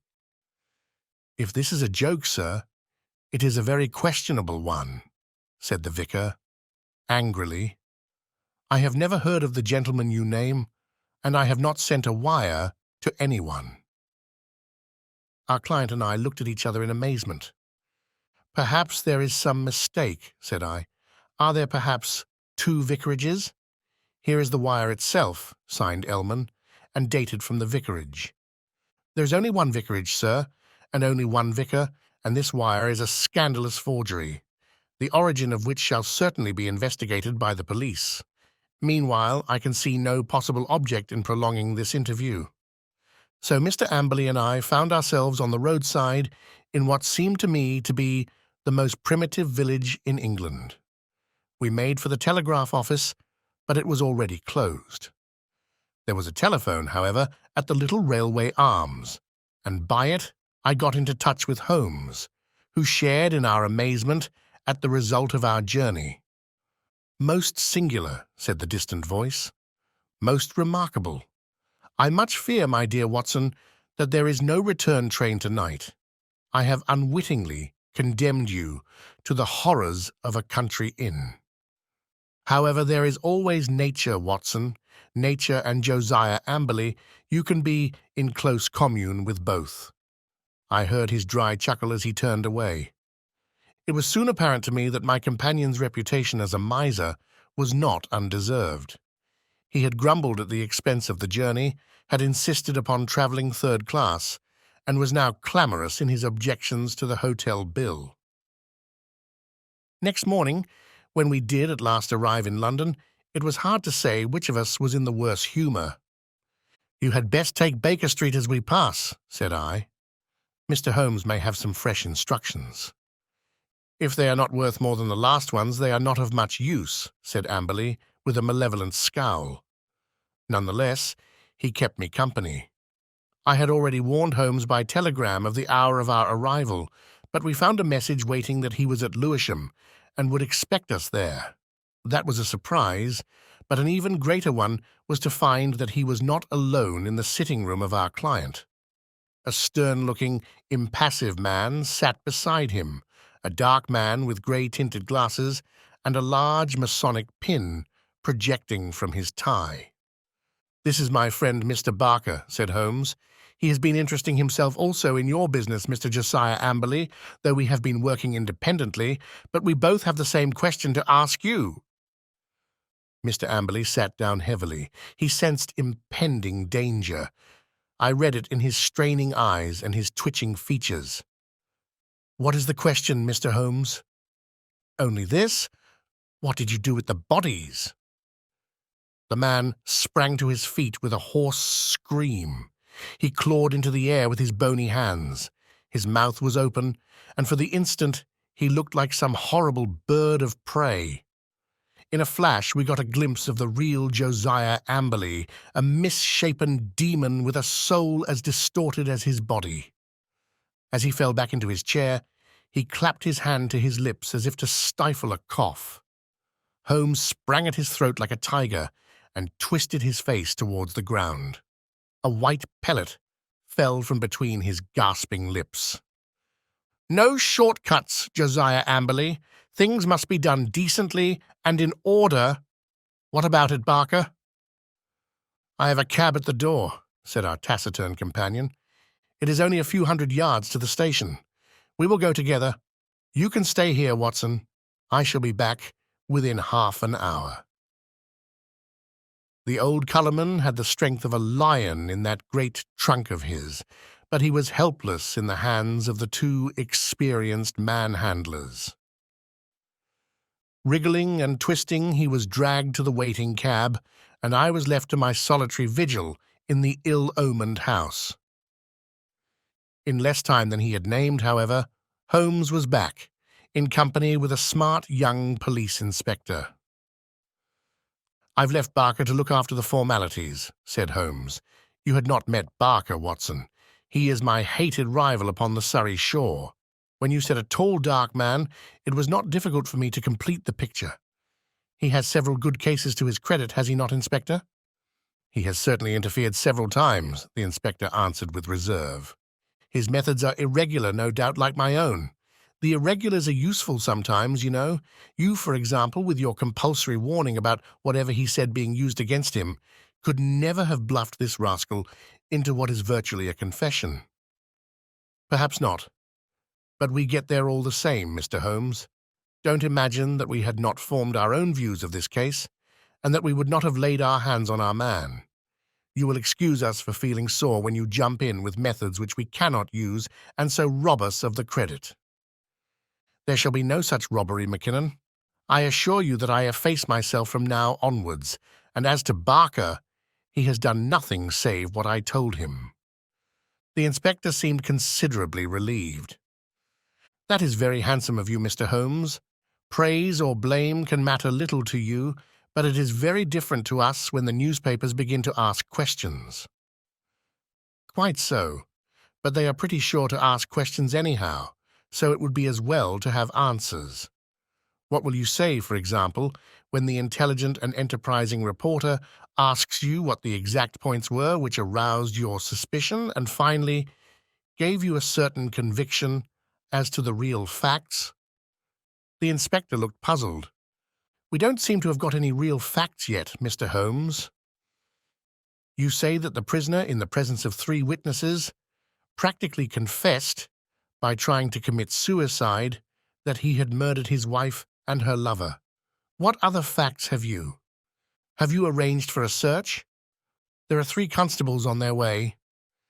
Then you will soon get the clearest fact of all. The bodies cannot be far away. Try the cellars and the garden. It should not take long to dig up the likely places. This house is older than the water pipes. There must be a disused well somewhere. Try your luck there. But how did you know of it? And how was it done? I'll show you first how it was done, and then I will give the explanation which is due to you, and even more to my long-suffering friend here, who has been invaluable throughout. But first, I would give you an insight into this man's mentality. It is a very unusual one, so much so that I think his destination is more likely to be Broadmoor than the scaffold. He has, to a high degree, the sort of mind which one associates with the medieval Italian nature rather than with the modern Briton. He was a miserable miser who made his wife so wretched by his niggardly ways that she was a ready prey for any adventurer. Such a one came upon the scene in the person of this chess-playing doctor. Amberley excelled at chess, one mark, Watson, of a scheming mind. Like all misers, he was a jealous man, and his jealousy became a frantic mania. Rightly or wrongly, he suspected an intrigue. He determined to have his revenge, and he planned it with diabolical cleverness. "Come here!" Holmes led us along the passage with as much certainty as if he had lived in the house, and halted at the open door of the strong-room. "Pooh! What an awful smell of paint!" cried the inspector. "That was our first clue," said Holmes. "You can thank Dr. Watson's observation for that, though he failed to draw the inference. It set my foot upon the trail. Why should this man at such a time be filling his house with strong odours? Obviously to cover some other smell which he wished to conceal, some guilty smell which would suggest suspicions. Then came the idea of a room, such as you see here, with iron door and shutter, a hermetically sealed room. Put those 2 facts together, and whither do they lead? I could only determine that by examining the house myself. I was already certain that the case was serious, for I had examined the box-office chart at the Haymarket Theatre, another of Dr. Watson's bull's eyes, and ascertained that neither B30 nor 32 of the upper circle had been occupied that night. Therefore, Amberley had not been to the theatre, and his alibi fell to the ground. He made a bad slip when he allowed my astute friend to notice the number of the seat taken for his wife. The question now arose how I might be able to examine the house. I sent an agent to the most impossible village I could think of, and summoned my man to it at such an hour that he could not possibly get back. To prevent any miscarriage, Dr. Watson accompanied him. The good vicar's name I took, of course, out of my Crockford. Do I make it all clear to you? "It is masterly," said the inspector in an awed voice. There being no fear of interruption, I proceeded to burgle the house. Burglary has always been an alternative profession had I cared to adopt it, and I have little doubt that I should have come to the front. Observe what I found. You see the gas pipe along the skirting here. Very good. It rises in the angle of the wall, and there is a tap here in the corner.